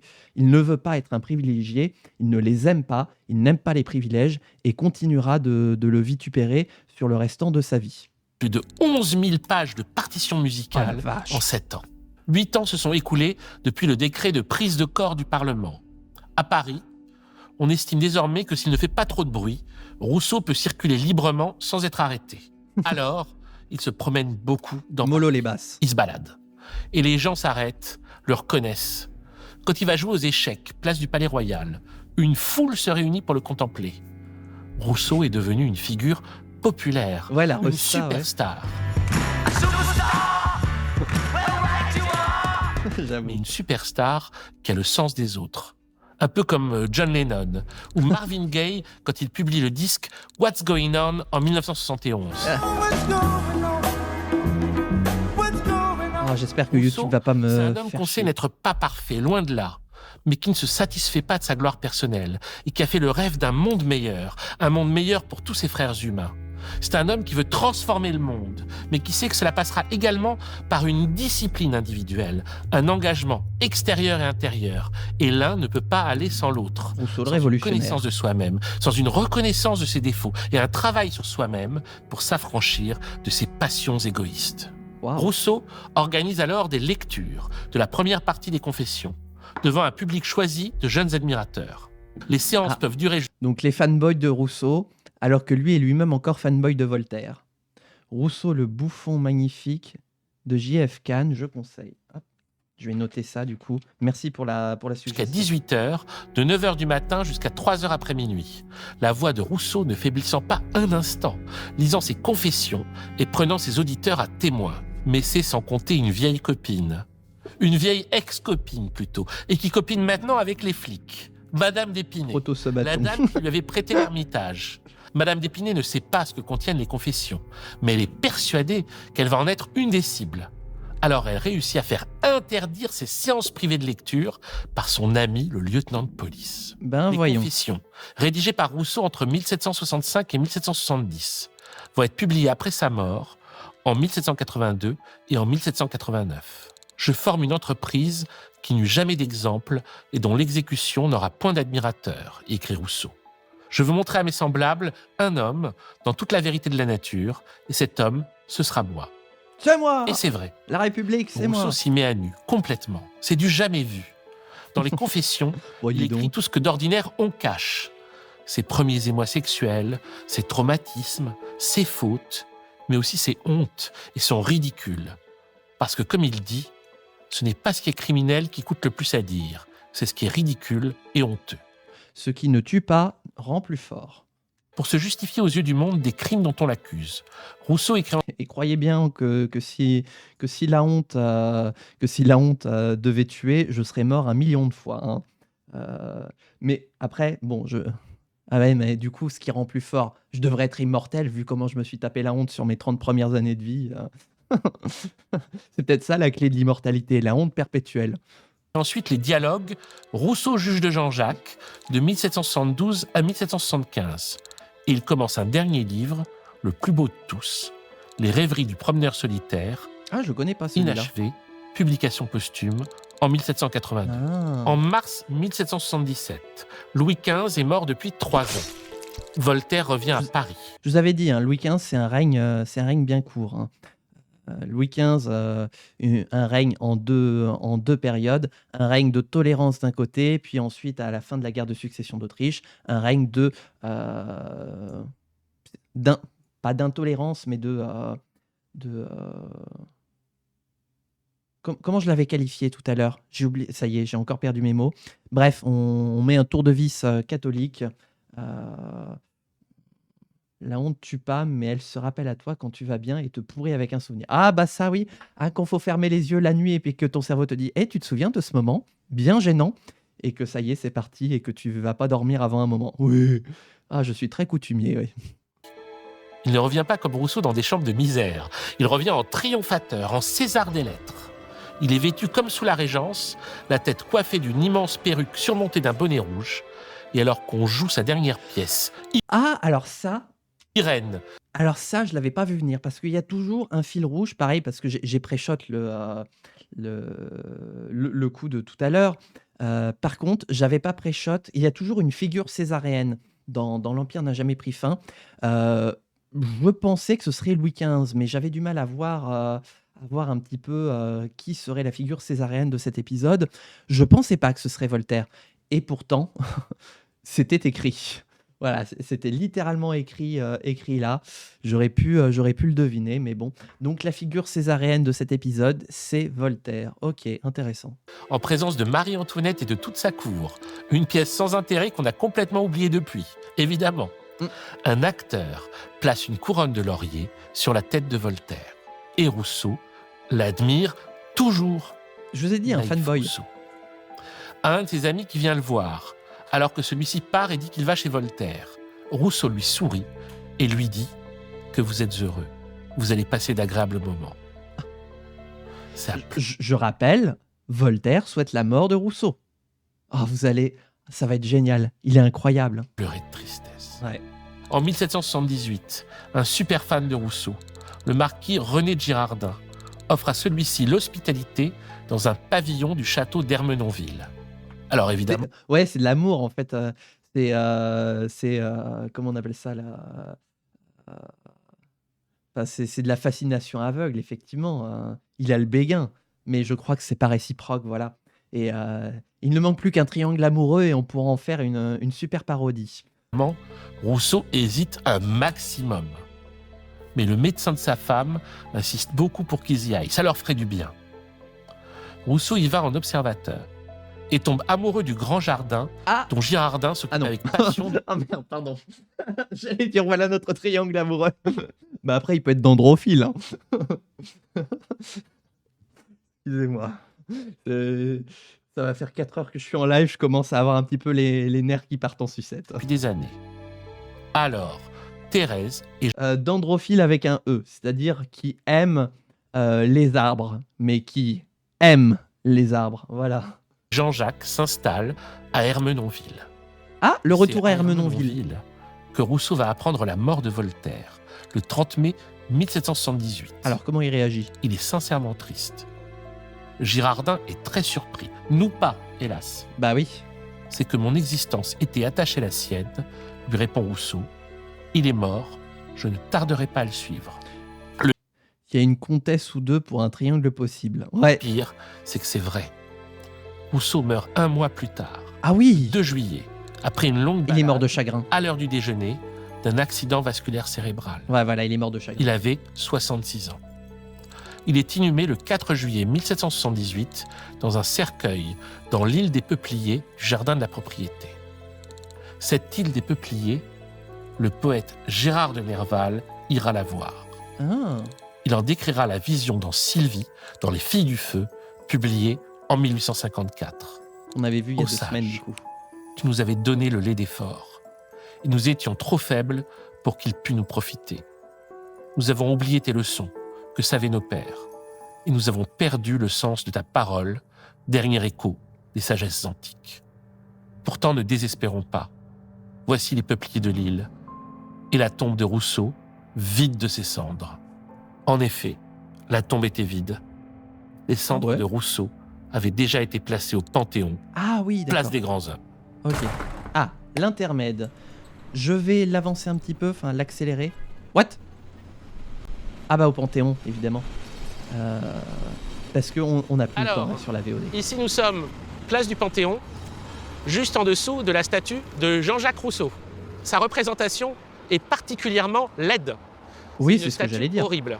Ce qui me donne l'occasion de revenir quelques Oui, instants sur le... le Panthéon, alors que Rousseau ne voulait aucun privilège. J'allais dire, je crois qu'il se retourne dans sa tombe, mais il se retourne dans son urne en fait. Sortez-moi de là! Je veux pas être là! problème des statues, qui a été abordé dans le précédent épisode sur Louis XIV, et par rapport aux statues de gens détestables, comme Colbert, ou comme la statue de Louis XIV, place des Victoires, qui fait le mariole en César sur son cheval, vraiment la honte totale. Et là où je dis, bon ben, je disais, ces hommes ne méritent pas nos statues. Mais en fait, c'est pas seulement que ces hommes ne méritent pas nos statues, c'est aussi que ces statues ne méritent pas nos hommes. Parce que Le mec quand voulait on a juste réfléchir et se balader dans statues son jardin. de mecs ouais. formidables, la statue est affreuse. Cette statue de Rousseau, vraiment, elle est ignoble. Il a l'air de vouloir nous casser la gueule. Il Oui, ressemble j'ai presque à accéléré Manuel un petit Valls. peu. Enfin, il a une espèce de tête de con, de tête avancer d'homme parce politique, qu'il de va tête falloir que de, bientôt de mec à j'arrête, l'Assemblée donc, nationale qui veut avance. frapper un collègue. C'est indécent. Regardez le visage de Rousseau, les portraits qu'on connaît de Rousseau. Voilà Rousseau. Vous voyez cette tête de Rousseau là? Je ne suis pas arrivé naturellement tout de suite à l'adolescence à Rousseau. J'y suis allé par Nerval, par Gérard de Nerval, qui, quand j'avais 17 ans, 18 ans, est devenu mon écrivain préféré pour toujours. Et Gérard de Nerval, qui avait un rapport très très très intime et étroit à Rousseau, et qui a écrit des pages si belles sur Rousseau. Et c'est Nerval qui m'a emmené vers Rousseau. Parce que Nerval, on le citait dans l'épisode précédent, il y a tout ce chemin où il va pour aller chercher le jardin de Rousseau à Ermenonville. Il traverse la campagne d'Île-de-France, Senlis, Chalice et toutes ces villes. Et là, c'est un paysan qui le mène. Et c'est là où il y a l'histoire avec le paysan qui lui montre une tour et qui dit c'est là où vivait la belle Gabrielle. Et tous les soirs, Rousseau venait jouer de la guitare. Et le roi, qui en a conçu de la jalousie, a fini par le faire tuer. Et où Nerval, à ce moment-là, dit il y a plus de logique dans la pensée de ce paysan qu'il en a l'air. 200 ans séparent Gabriel d'Estrée et Jean-Jacques Rousseau, mais Rousseau, en refusant la pension du roi, la pension de Madame de Pompadour, la pension du roi, a ruiné tout l'édifice royal. Il demeure seul, immortel, au milieu des ruines, tout a croulé. Et ça m'avait frappé. Et donc ça m'a entraîné à aller m'intéresser à Rousseau par le... Donc avec cette citation, en fait, on a le résumé de l'épisode en entier. Que le fait initial, l'élément déclencheur, c'est le refus de la pension qui fait écrouler tout l'édifice. J'avais vu un livre d'Iliès où Paco me racontait ça. Ah, prisme de Gérard de Nerval, c'est-à-dire par le prisme de ces poètes qu'il a inspirés et vis-à-vis de Rousseau, ces poètes, je ne dirais pas qu'ils avaient une jalousie, mais ils avaient une admiration. C'est-à-dire que c'était quelqu'un qui avait réussi à rendre son rêve réel. Ce qui va être l'enjeu de tous ces poètes. Ils veulent avoir une action sur le monde. Ils ne peuvent pas l'avoir, ou alors indirecte. Ils sont dans des périodes qui sont des périodes très dures, des périodes froides, des périodes où les révolutions ont été réprimées, des périodes où la situation politique s'est encore endurcie. Et ils regardent du côté de Rousseau celui qui, à travers l'action simple d'un homme qui écrit, a réussi à faire changer le monde, à transformer la société. C'est une histoire de dingue. C'est une histoire vraiment de dingue, l'histoire de Rousseau. C'est une histoire inimaginable. C'est-à-dire que c'est quelqu'un qui non seulement vient du peuple, non seulement n'est même pas français au départ, c'est un Suisse. C'est un Suisse et c'est un protestant qui se convertit au catholicisme et qui va voyager en France et qui va arriver à Paris. C'est quelqu'un qui voulait être musicien, fils d'horloger qui veut devenir musicien et qui presque par hasard et tardivement, à presque 40 ans, va commencer à écrire en répondant simplement à un concours. Et là, il va voir ce que c'est que d'écrire et d'écrire des idées. C'est un philosophe, et c'est un philosophe poète. C'est un philosophe poète d'une façon qui a cela de singulière, que les idées lui arrivent déjà pleines de leur imagerie poétique, et par contre ensuite, il doit arriver à retransmettre leur forme d'advenu Ah, bah, j'ai été coupé, je dois dire au revoir Soumaya. Salut Soumaya! Il n'y a que 2 personnes coucou. qui ont réussi à ce degré de génie de la langue et tout ça, On a tous le droit et de d'être la beauté interrompu. et Moi, de la c'était un reproduction raid. même de l'histoire Coucou. de l'homme et tout, c'est Rousseau et Proust. Moi, j'en connais pas d'autres qui soient à ce niveau-là. Mais quoi, Rousseau, il se réussit à se hisser en co-numéro 1 sur à peu près tous les domaines. Pour moi, il est co-numéro 1 en prose poétique avec Proust, co-numéro 1 en poésie visionnaire avec Nerval, co-numéro 1 en philosophie française avec Simone Veil, etc., etc., etc. Bon, immense Rousseau. Donc j'ai découvert comme ça. J'avais dit que je ferais court, je suis parti pour faire long. Ouais, Dommage. je le sens bien. Je crois Il nous que ce reste qui est le combien de plus temps? incroyable quand on aborde quelqu'un comme Un quart Rousseau, d'heure encore.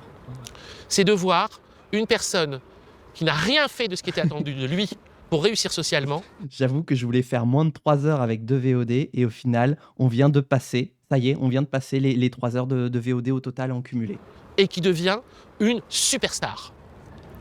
C'est-à-dire que Rousseau a un succès populaire qui le rend incontournable. Mais au point que Rousseau, refusant la citoyenneté de Genève, eh ben ça fait un scandale tel que ça met en danger Genève. Alors ça, c'est fou. Ah oui, C'est ça, fascinant. intéressant. Rousseau, c'est une star Ouais. populaire. C'est-à-dire que dès ses premiers discours aux académies, et encore plus quand il écrit son roman d'amour, La Nouvelle Héloïse, puis le roman sur l'éducation, l'Émile, il devient une superstar. Et c'est au point que quand il revient à Paris, après son long voyage à travers les villes de France et de Suisse, et d'Angleterre, quand il revient à Paris, eh ben, les gens le reconnaissent dans la rue.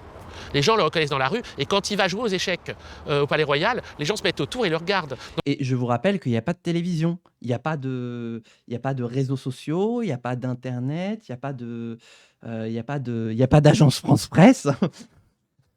Voilà, donc pour arriver à reconnaître Rousseau dans la rue, c'est dire à quel point sa, sa, sa, sa, sa figure et sa stature est vraiment devenue internationale. Le titre de superstar, je trouve, convient parfaitement à qualifier Rousseau. Parce que on en a fait des gravures, on en a fait des représentations, mais des fois, quand tu as des représentations et que tu vois l'original à côté, tu fais « c'est vous ça ?»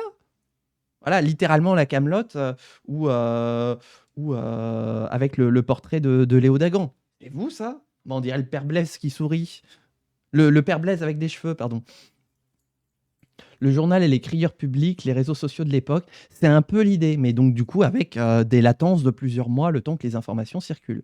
Après, il doit y avoir des portraits qui circulent en tract via la presse. Oui, mais encore une fois, c'est ce que je disais, faire attention à la qualité aussi des portraits. Parce que regardez la tronche de la statue qu'on a, alors que pourtant on a des bonnes représentations. Je ne sais pas si elles sont parfaitement semblables à ce qu'était Rousseau, mais ça, les portraits qui sont faits de lui, voilà, donnent une image précise. Mais de là, avoir une image, alors je vous parle de ça, je suis pas du tout physionomiste. Donc c'est peut-être aussi, je suis peut-être tout seul dans mon écurie, hein, en l'occurrence, mais moi on me met une photo de Rousseau, pardon, non justement, un portrait de Rousseau et on me mettrait le Rousseau en vrai, je dirais, c'est vous ça? Ah bah d'accord. Voilà. Donc c'est vraiment que le mec, c'est une super resta, quoi. Non, mais à l'époque, ils auraient fait des selfies. S'ils Bah avaient voilà. pu, ils auraient tous fait des selfies avec Rousseau. On aurait n'importe qui, des étudiants, des gens du peuple, etc. Mhm. Rousseau représentait quelque chose. C'est pour ça que Ah ouais, donc pas comme Tielman, il y a 2 catégories, il y a les étudiants et les gens du peuple. moi, je le compare à ces stars du rock qui ont eu ce rapport à la politique et ce rapport à l'utopie ou ce rapport au fait de rêver un monde meilleur. Je le compare à John Lennon et à Marvin Gaye pour des raisons très précises dans mon esprit. C'est peut-être pas mal que je les développe un tout petit peu. Mais quoi, je pense que vous comprenez. C'est-à-dire que c'est des gens qui sont des superstars, mais ils veulent partager. Ça leur suffit pas. Ah non, mais moi pareil, hein, le moindre petit changement et je reconnais plus personne, hein. Oh, c'est terrible, hein. Je ne suis pas du tout physionomiste. C'est pas des gens parfaits. C'est pas des gens merveilleux en tant qu'individus. C'est des gens comme Lennon, en tout cas, qui a pu être violent et qui est devenu Oui, pacifiste c'est parce vrai qu'il avait été qu'il violent. peut, Donc il peut effectivement, avoir un ouais. problème d'alcool ou de drogue comme Marvin Gaye, mais qui ont une conscience du monde, une conscience des autres, qui fait que leurs enjeux dépassent leur petite personne et qui sont prêts à aller très au-delà et à se mettre en danger pour ça. Et je pense qu'à son époque, Rousseau a dû apparaître comme une personne comme ça. C'est-à-dire qu'à la différence des autres philosophes des Lumières, les gens savaient qu'il ne copinait pas avec du noble, il ne copinait pas avec du puissant, il ne copinait pas avec du flic. C'est tout. Ok, reprenons, hop, Le repassons complot. en vitesse normale. Ça va être la dernière partie. J'espère que ça va pas durer trop longtemps. On en aurait encore pour 13 minutes. Bon, bah, la VOD va être longue, hein. On aura fait du coup pratiquement 3h30 de VOD. Il y a pas mal de commérages aussi. Regardez, c'est Rousseau. Vraiment Rousseau ou là? Oui, c'est vrai que du coup, ouais, comme ça passe beaucoup par de bouche à oreille, il suffit de dire: «Hey, il y a Rousseau» et il y a tout un quartier qui débaroule, hein, ouais. Même rien que quelqu'un dise, qui éternue et que ça fait: «Rousseau!» et ben, en fait, tu as tout le quartier qui débarque en disant: «Où ça Rousseau? Où ça?» Parce que forcément, les bruits de couloir, sont très importants. contre Rousseau, si l'on veut, fut surtout le combat d'un homme, Voltaire, J'ai un même si sa Rousseau dans ma cave, je vous persécution jure. fut celle d'une multitude, française et suisse. Une chasse à l'homme qui perdurera dans sa postérité. Ses anciens amis feront après sa mort des choses indignes. Diderot en particulier.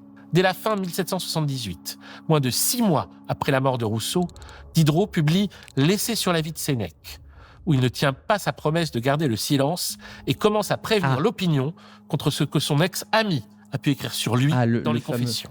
Essai sur la vie de Sénèque. Sénèque est un dramaturge et philosophe latin du 1er siècle, certes génial, mais qui s'est salement compromis en tenant le poste de conseiller d'État sous le règne de Néron. À travers sa défense, Effectivement, il y a meilleur poste, hein, que de travailler pour un mégalomane, qui fout le feu à la moitié d'une ville. Ouais, il y a mieux comme poste. le vieux Diderot essaye d'organiser la sienne. Sénèque est, je cite, le philosophe derrière lequel je me tiens caché. Pas très bien caché. Diderot avait engueulé Rousseau parce qu'il Merci n'avait pour pas le follow. accepté la pension de Louis XV. Il suppose que ça va lui revenir dans la gueule, de même que l'argent que lui-même recevait de Catherine II de Russie depuis 1765 et à qui Diderot écrivait « Grande princesse, je me prosterne à vos pieds, je tends mes 2 bras vers vous ». On l'avait vu, hein, soumission, insoumission, hein. Il y a vraiment tout un curseur entre Rousseau, d'un côté et les philosophes des Lumières, de l'autre, entre soumission et insoumission, hein. Moi, je vais vraiment l'appeler comme ça, hein. Je vois pas d'autres mots à employer, hein. Ah. Sénèque devant Néron, Diderot devant Catherine ont fait de leur mieux pour les amener à changer, écrit le philologue et historien de la littérature Raymond Trousson. Peut-on en demander davantage à l'homme de bien? Oui, d'être moins con.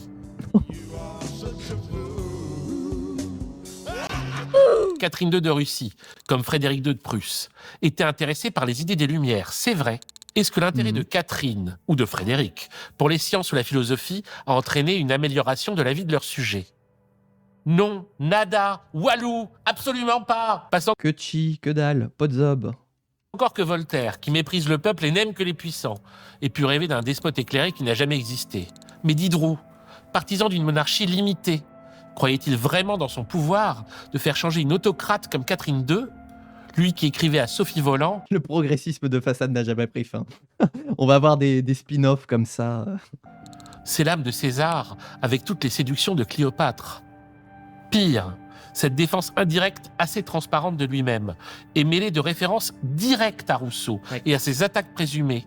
Diderot va jusqu'à reprocher, sans avoir pu mettre le nez dans les Confessions, la stratégie supposée de celui qui fut son ami de se peindre lui-même de couleurs odieuses pour donner quelque vraisemblance à ses injustes et cruelles imputations. Oh, Diderot peut se rassurer. Il trouvera toujours des gens pour défendre les compromissions des grands hommes et pour détester l'intégrité de Rousseau. Et les accusateurs se multiplieront après sa mort. Comme le dira Jean Starobinski, ils le tiendront coupé. J'ai eu vraiment peur l'espace d'un instant. J'ai cru que ça allait être le caméo Bainville. Nous sommes, sauf pour l'instant, il n'y a pas eu de Bainville, hein. Allez, on s'accroche, il reste 10 minutes. Est-ce qu'on peut faire 10 minutes sans Bainville? Coupable de tous les désastres politiques et moraux qu'il voyait survenir dans le monde moderne. 2 exemples qu'on considère habituellement comme appartenant à des bords politiques opposés. Charles Maurras, le chef-faillon de l'Action française d'abord. Philippe Val ensuite, le manipulateur sinistre qui dirigea le faux Charlie des années 90-2000. L'extrême droite royaliste et catholique, raciste et antisémite, et la gauche républicaine. Oui, leur opposition politique est plus apparente que profonde. Je hais, écrira Maurras, le mal que Rousseau a fait à la France. Bah, on va voir. Est-ce que Maurras est meilleur ou pire que Bainville? On va faire une tier list des on va faire une tier list des caméos de l'Empire n'a jamais pris fin. Et au genre humain, le désordre qu'il a apporté en tout, et spécialement dans l'esprit, le goût, les idées, les mœurs et la politique de mon pays. Folie, sauvagerie, crime, l'aventurier nourri de révolte hébraïque appela cela vertu. Bon, Je vois qu'il est complètement abruti. Voilà, je n'aurai pas le temps de réagir, mais... Comme l'avait bien vu Voltaire, éclairé par c'est le pas génie fini. antisémitique de l'Occident. La France avait envie d'aller à quatre pattes et de manger du foin. Elle y alla, elle en mangea.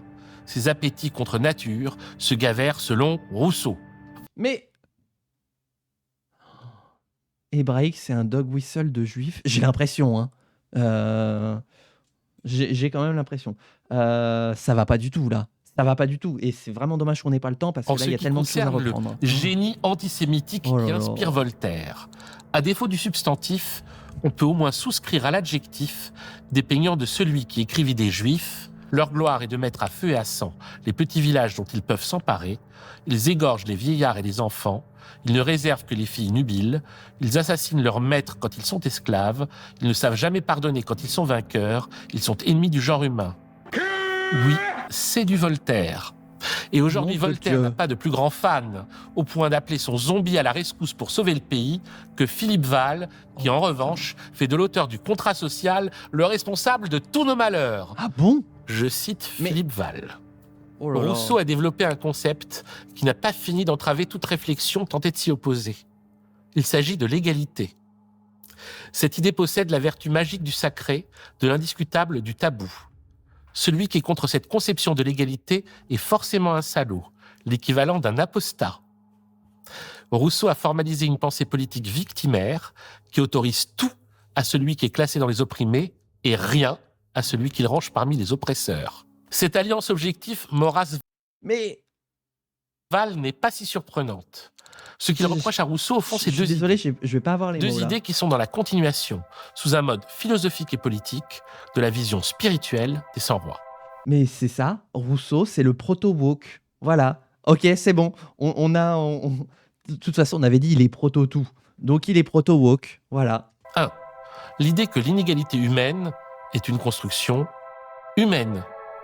Elle n'est pas fatale, elle n'est pas inévitable, elle n'est certainement pas divine. Et Fine. 2.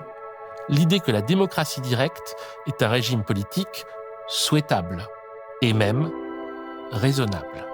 Et la conséquence de ce geste philosophique, c'est le basculement de tout un monde. Le rêve de Rousseau a donné naissance à la Révolution.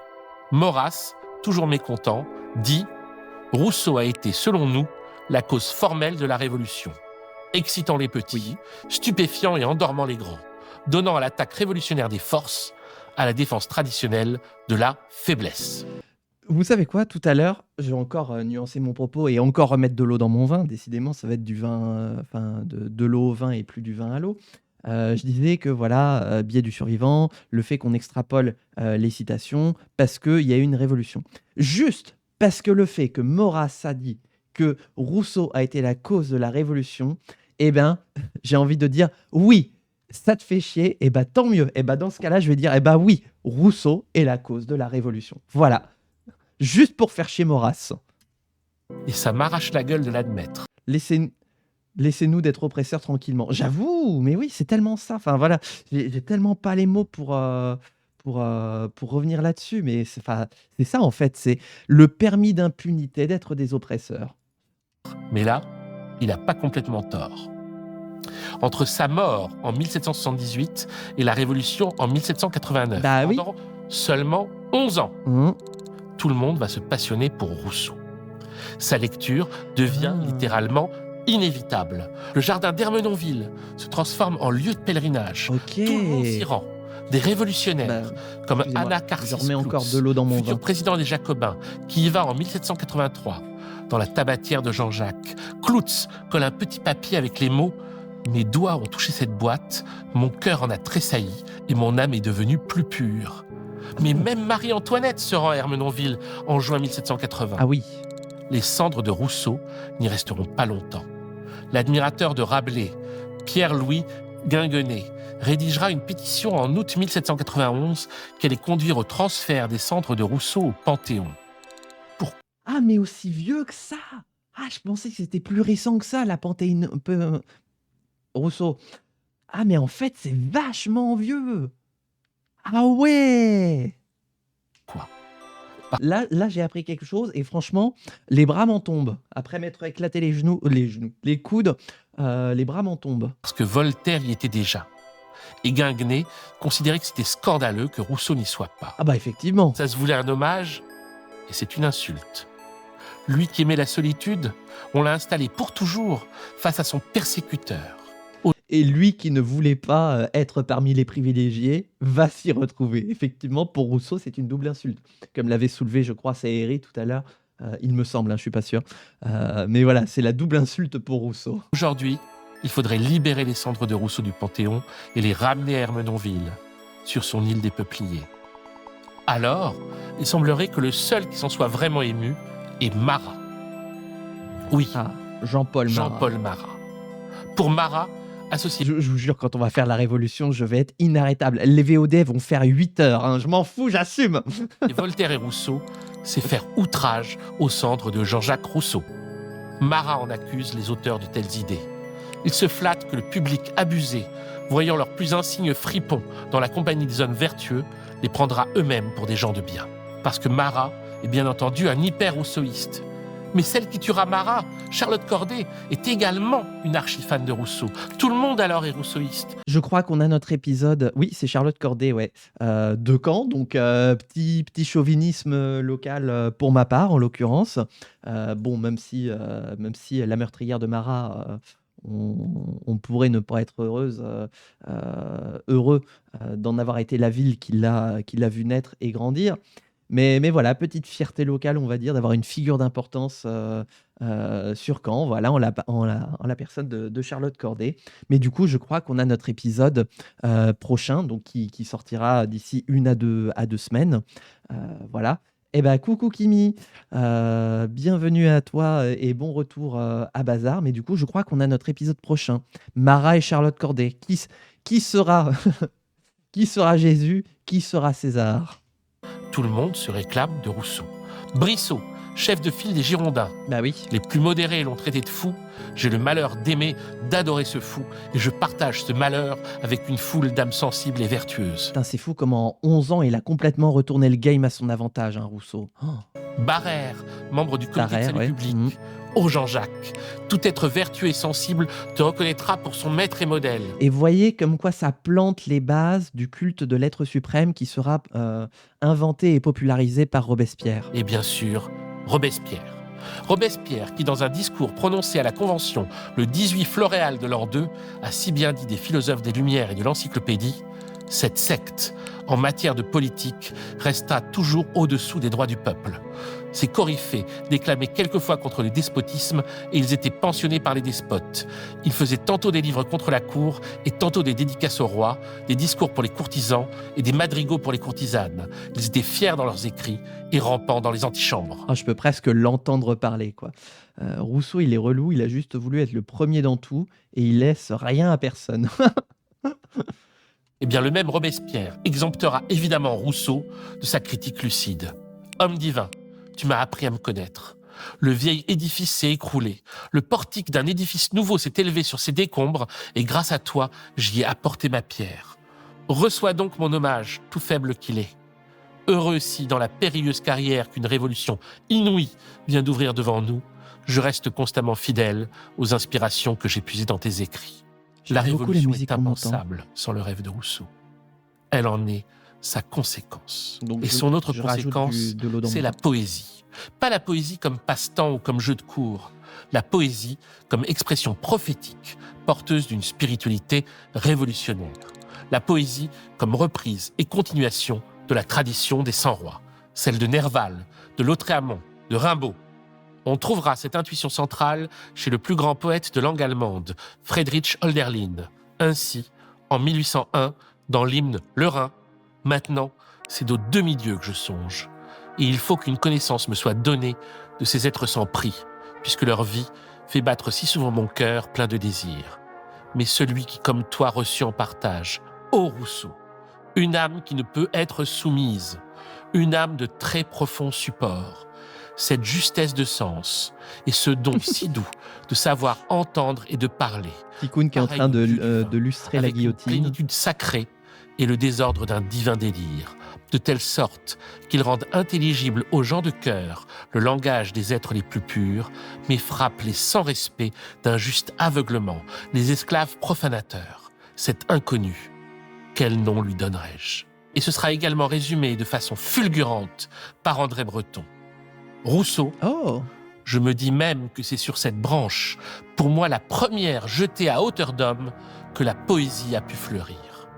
À partir de Jésus, de Marie-Madeleine et des 100 rois d'abord, à partir de Jean-Jacques Rousseau ensuite, oh, le build-up. la spiritualité révolutionnaire a pu naître parce que la véritable politique et la véritable poésie également ont pu naître. Comme le dit Hölderlin, bien des hommes ont été aveuglés. Oui, les sans respect, les esclaves profanateurs. Dans le langage de Rousseau, ceux que les intérêts privés aveuglent, ceux que l'envie, l'avarice et l'ambition ont rendus méchants. Mais les révolutionnaires et les poètes seront sensibles à son langage, le langage de l'insoumission individuelle et de la volonté générale, le langage de l'égalité pour tous et de l'intransigeance vis-à-vis de soi-même, le langage de la religion du cœur et de la démocratie directe, le langage des sans-rois et l'action des sans-culottes, le langage de la révolution, celle d'hier, celle d'aujourd'hui et celle de demain. Vive la révolution! Merci d'avoir vu cet épisode de L'Empire n'a jamais pris fin. Et Merci rendez-vous d'avoir dans vu un ce mois pour réact le suivant. pédagogique Si celui-ci vous a plu, likez, commentez, partagez, abonnez-vous à Blast. et à la activez chaîne de cloche. Safil. Les 7 épisodes diffusés l'année dernière font désormais l'objet d'un livre aux éditions Florent Massot. Je vais me faire mon propre livre aussi. L'Empire n'a jamais pris fin, tome 1 de Jules César à Jeanne d'Arc, en vente dans toutes les bonnes librairies. Et si vous n'aimez pas ce rêve de Rousseau, portraituré en héritier des 100 rois et prophète de la Révolution, faites comme les sans-respect et les esclaves profanateurs. Dites-vous qu'il ne s'agit que l'éloge d'un gueux qui voulait que les riches soient volés par les pauvres et haïssait le mal qu'il a fait à la France en autorisant tout aux opprimés et rien aux oppresseurs. Pam, padam, pam, pam, padam, pam. Ok, bah, très bien. C'est la fin donc de cet épisode de l'Empire n'a jamais pris fin. La VOD est excellemment longue. Franchement, je suis né le 15 prairial et vous? Eh bien, je ne sais pas à quelle date je suis né dans le calendrier républicain. On ira voir en post-live. Je vais d'abord terminer la VOD pour YouTube. YouTube, si tu es arrivé là, bravo à toi. 3h30 de VOD. J'ai bien fait de couper en deux hein, la VOD. Franchement, hyper intéressant. D'un point de vue philosophique, mais aussi d'un point de vue historique, j'aurais énormément rajouté d'eau dans mon vin. Et enfin, je le dis et je le répète au fur et à mesure des réacts, mais c'est pas parce que je suis historien que je détiens la vérité absolue. Je peux voir les choses différemment, je peux me rendre compte que je n'avais pas l'ensemble des informations, et ça a été le cas pour Rousseau. J'avais une vision parcellaire et j'ai maintenant une autre vision de l'histoire de Rousseau. Effectivement, Rousseau va amener la révolution. C'est un petit peu mon bilan au terme de ce réact. Et j'admire tout particulièrement le build-up que nous prépare Pas comme Tiellement pour le prochain épisode. Donc je crois que vraiment, le prochain épisode, on va rentrer sur la phase de la révolution. J'ai envie de dire, tant mieux, parce que comme ça, ça nous permettra de rentrer dans la période qui, pour moi, me fascine le plus. Et donc, c'est dommage qu'on puisse pas savoir le titre à l'avance du prochain React, mais si véritablement on est dans la Révolution, eh bien, on fera d'abord le React sur les films de la Révolution avant de se faire le Pas comme Tiellement, histoire d'avoir tout le contenu, tout le cadre dans lequel on va avoir les épisodes de la Révolution pour ensuite se concentrer sur la vision de Pacôme, sur l'exégèse qu'il en tire. Quelle figure relève de la parole des 100 rois et de Jésus? Quelle figure relève de l'oppression césaréenne?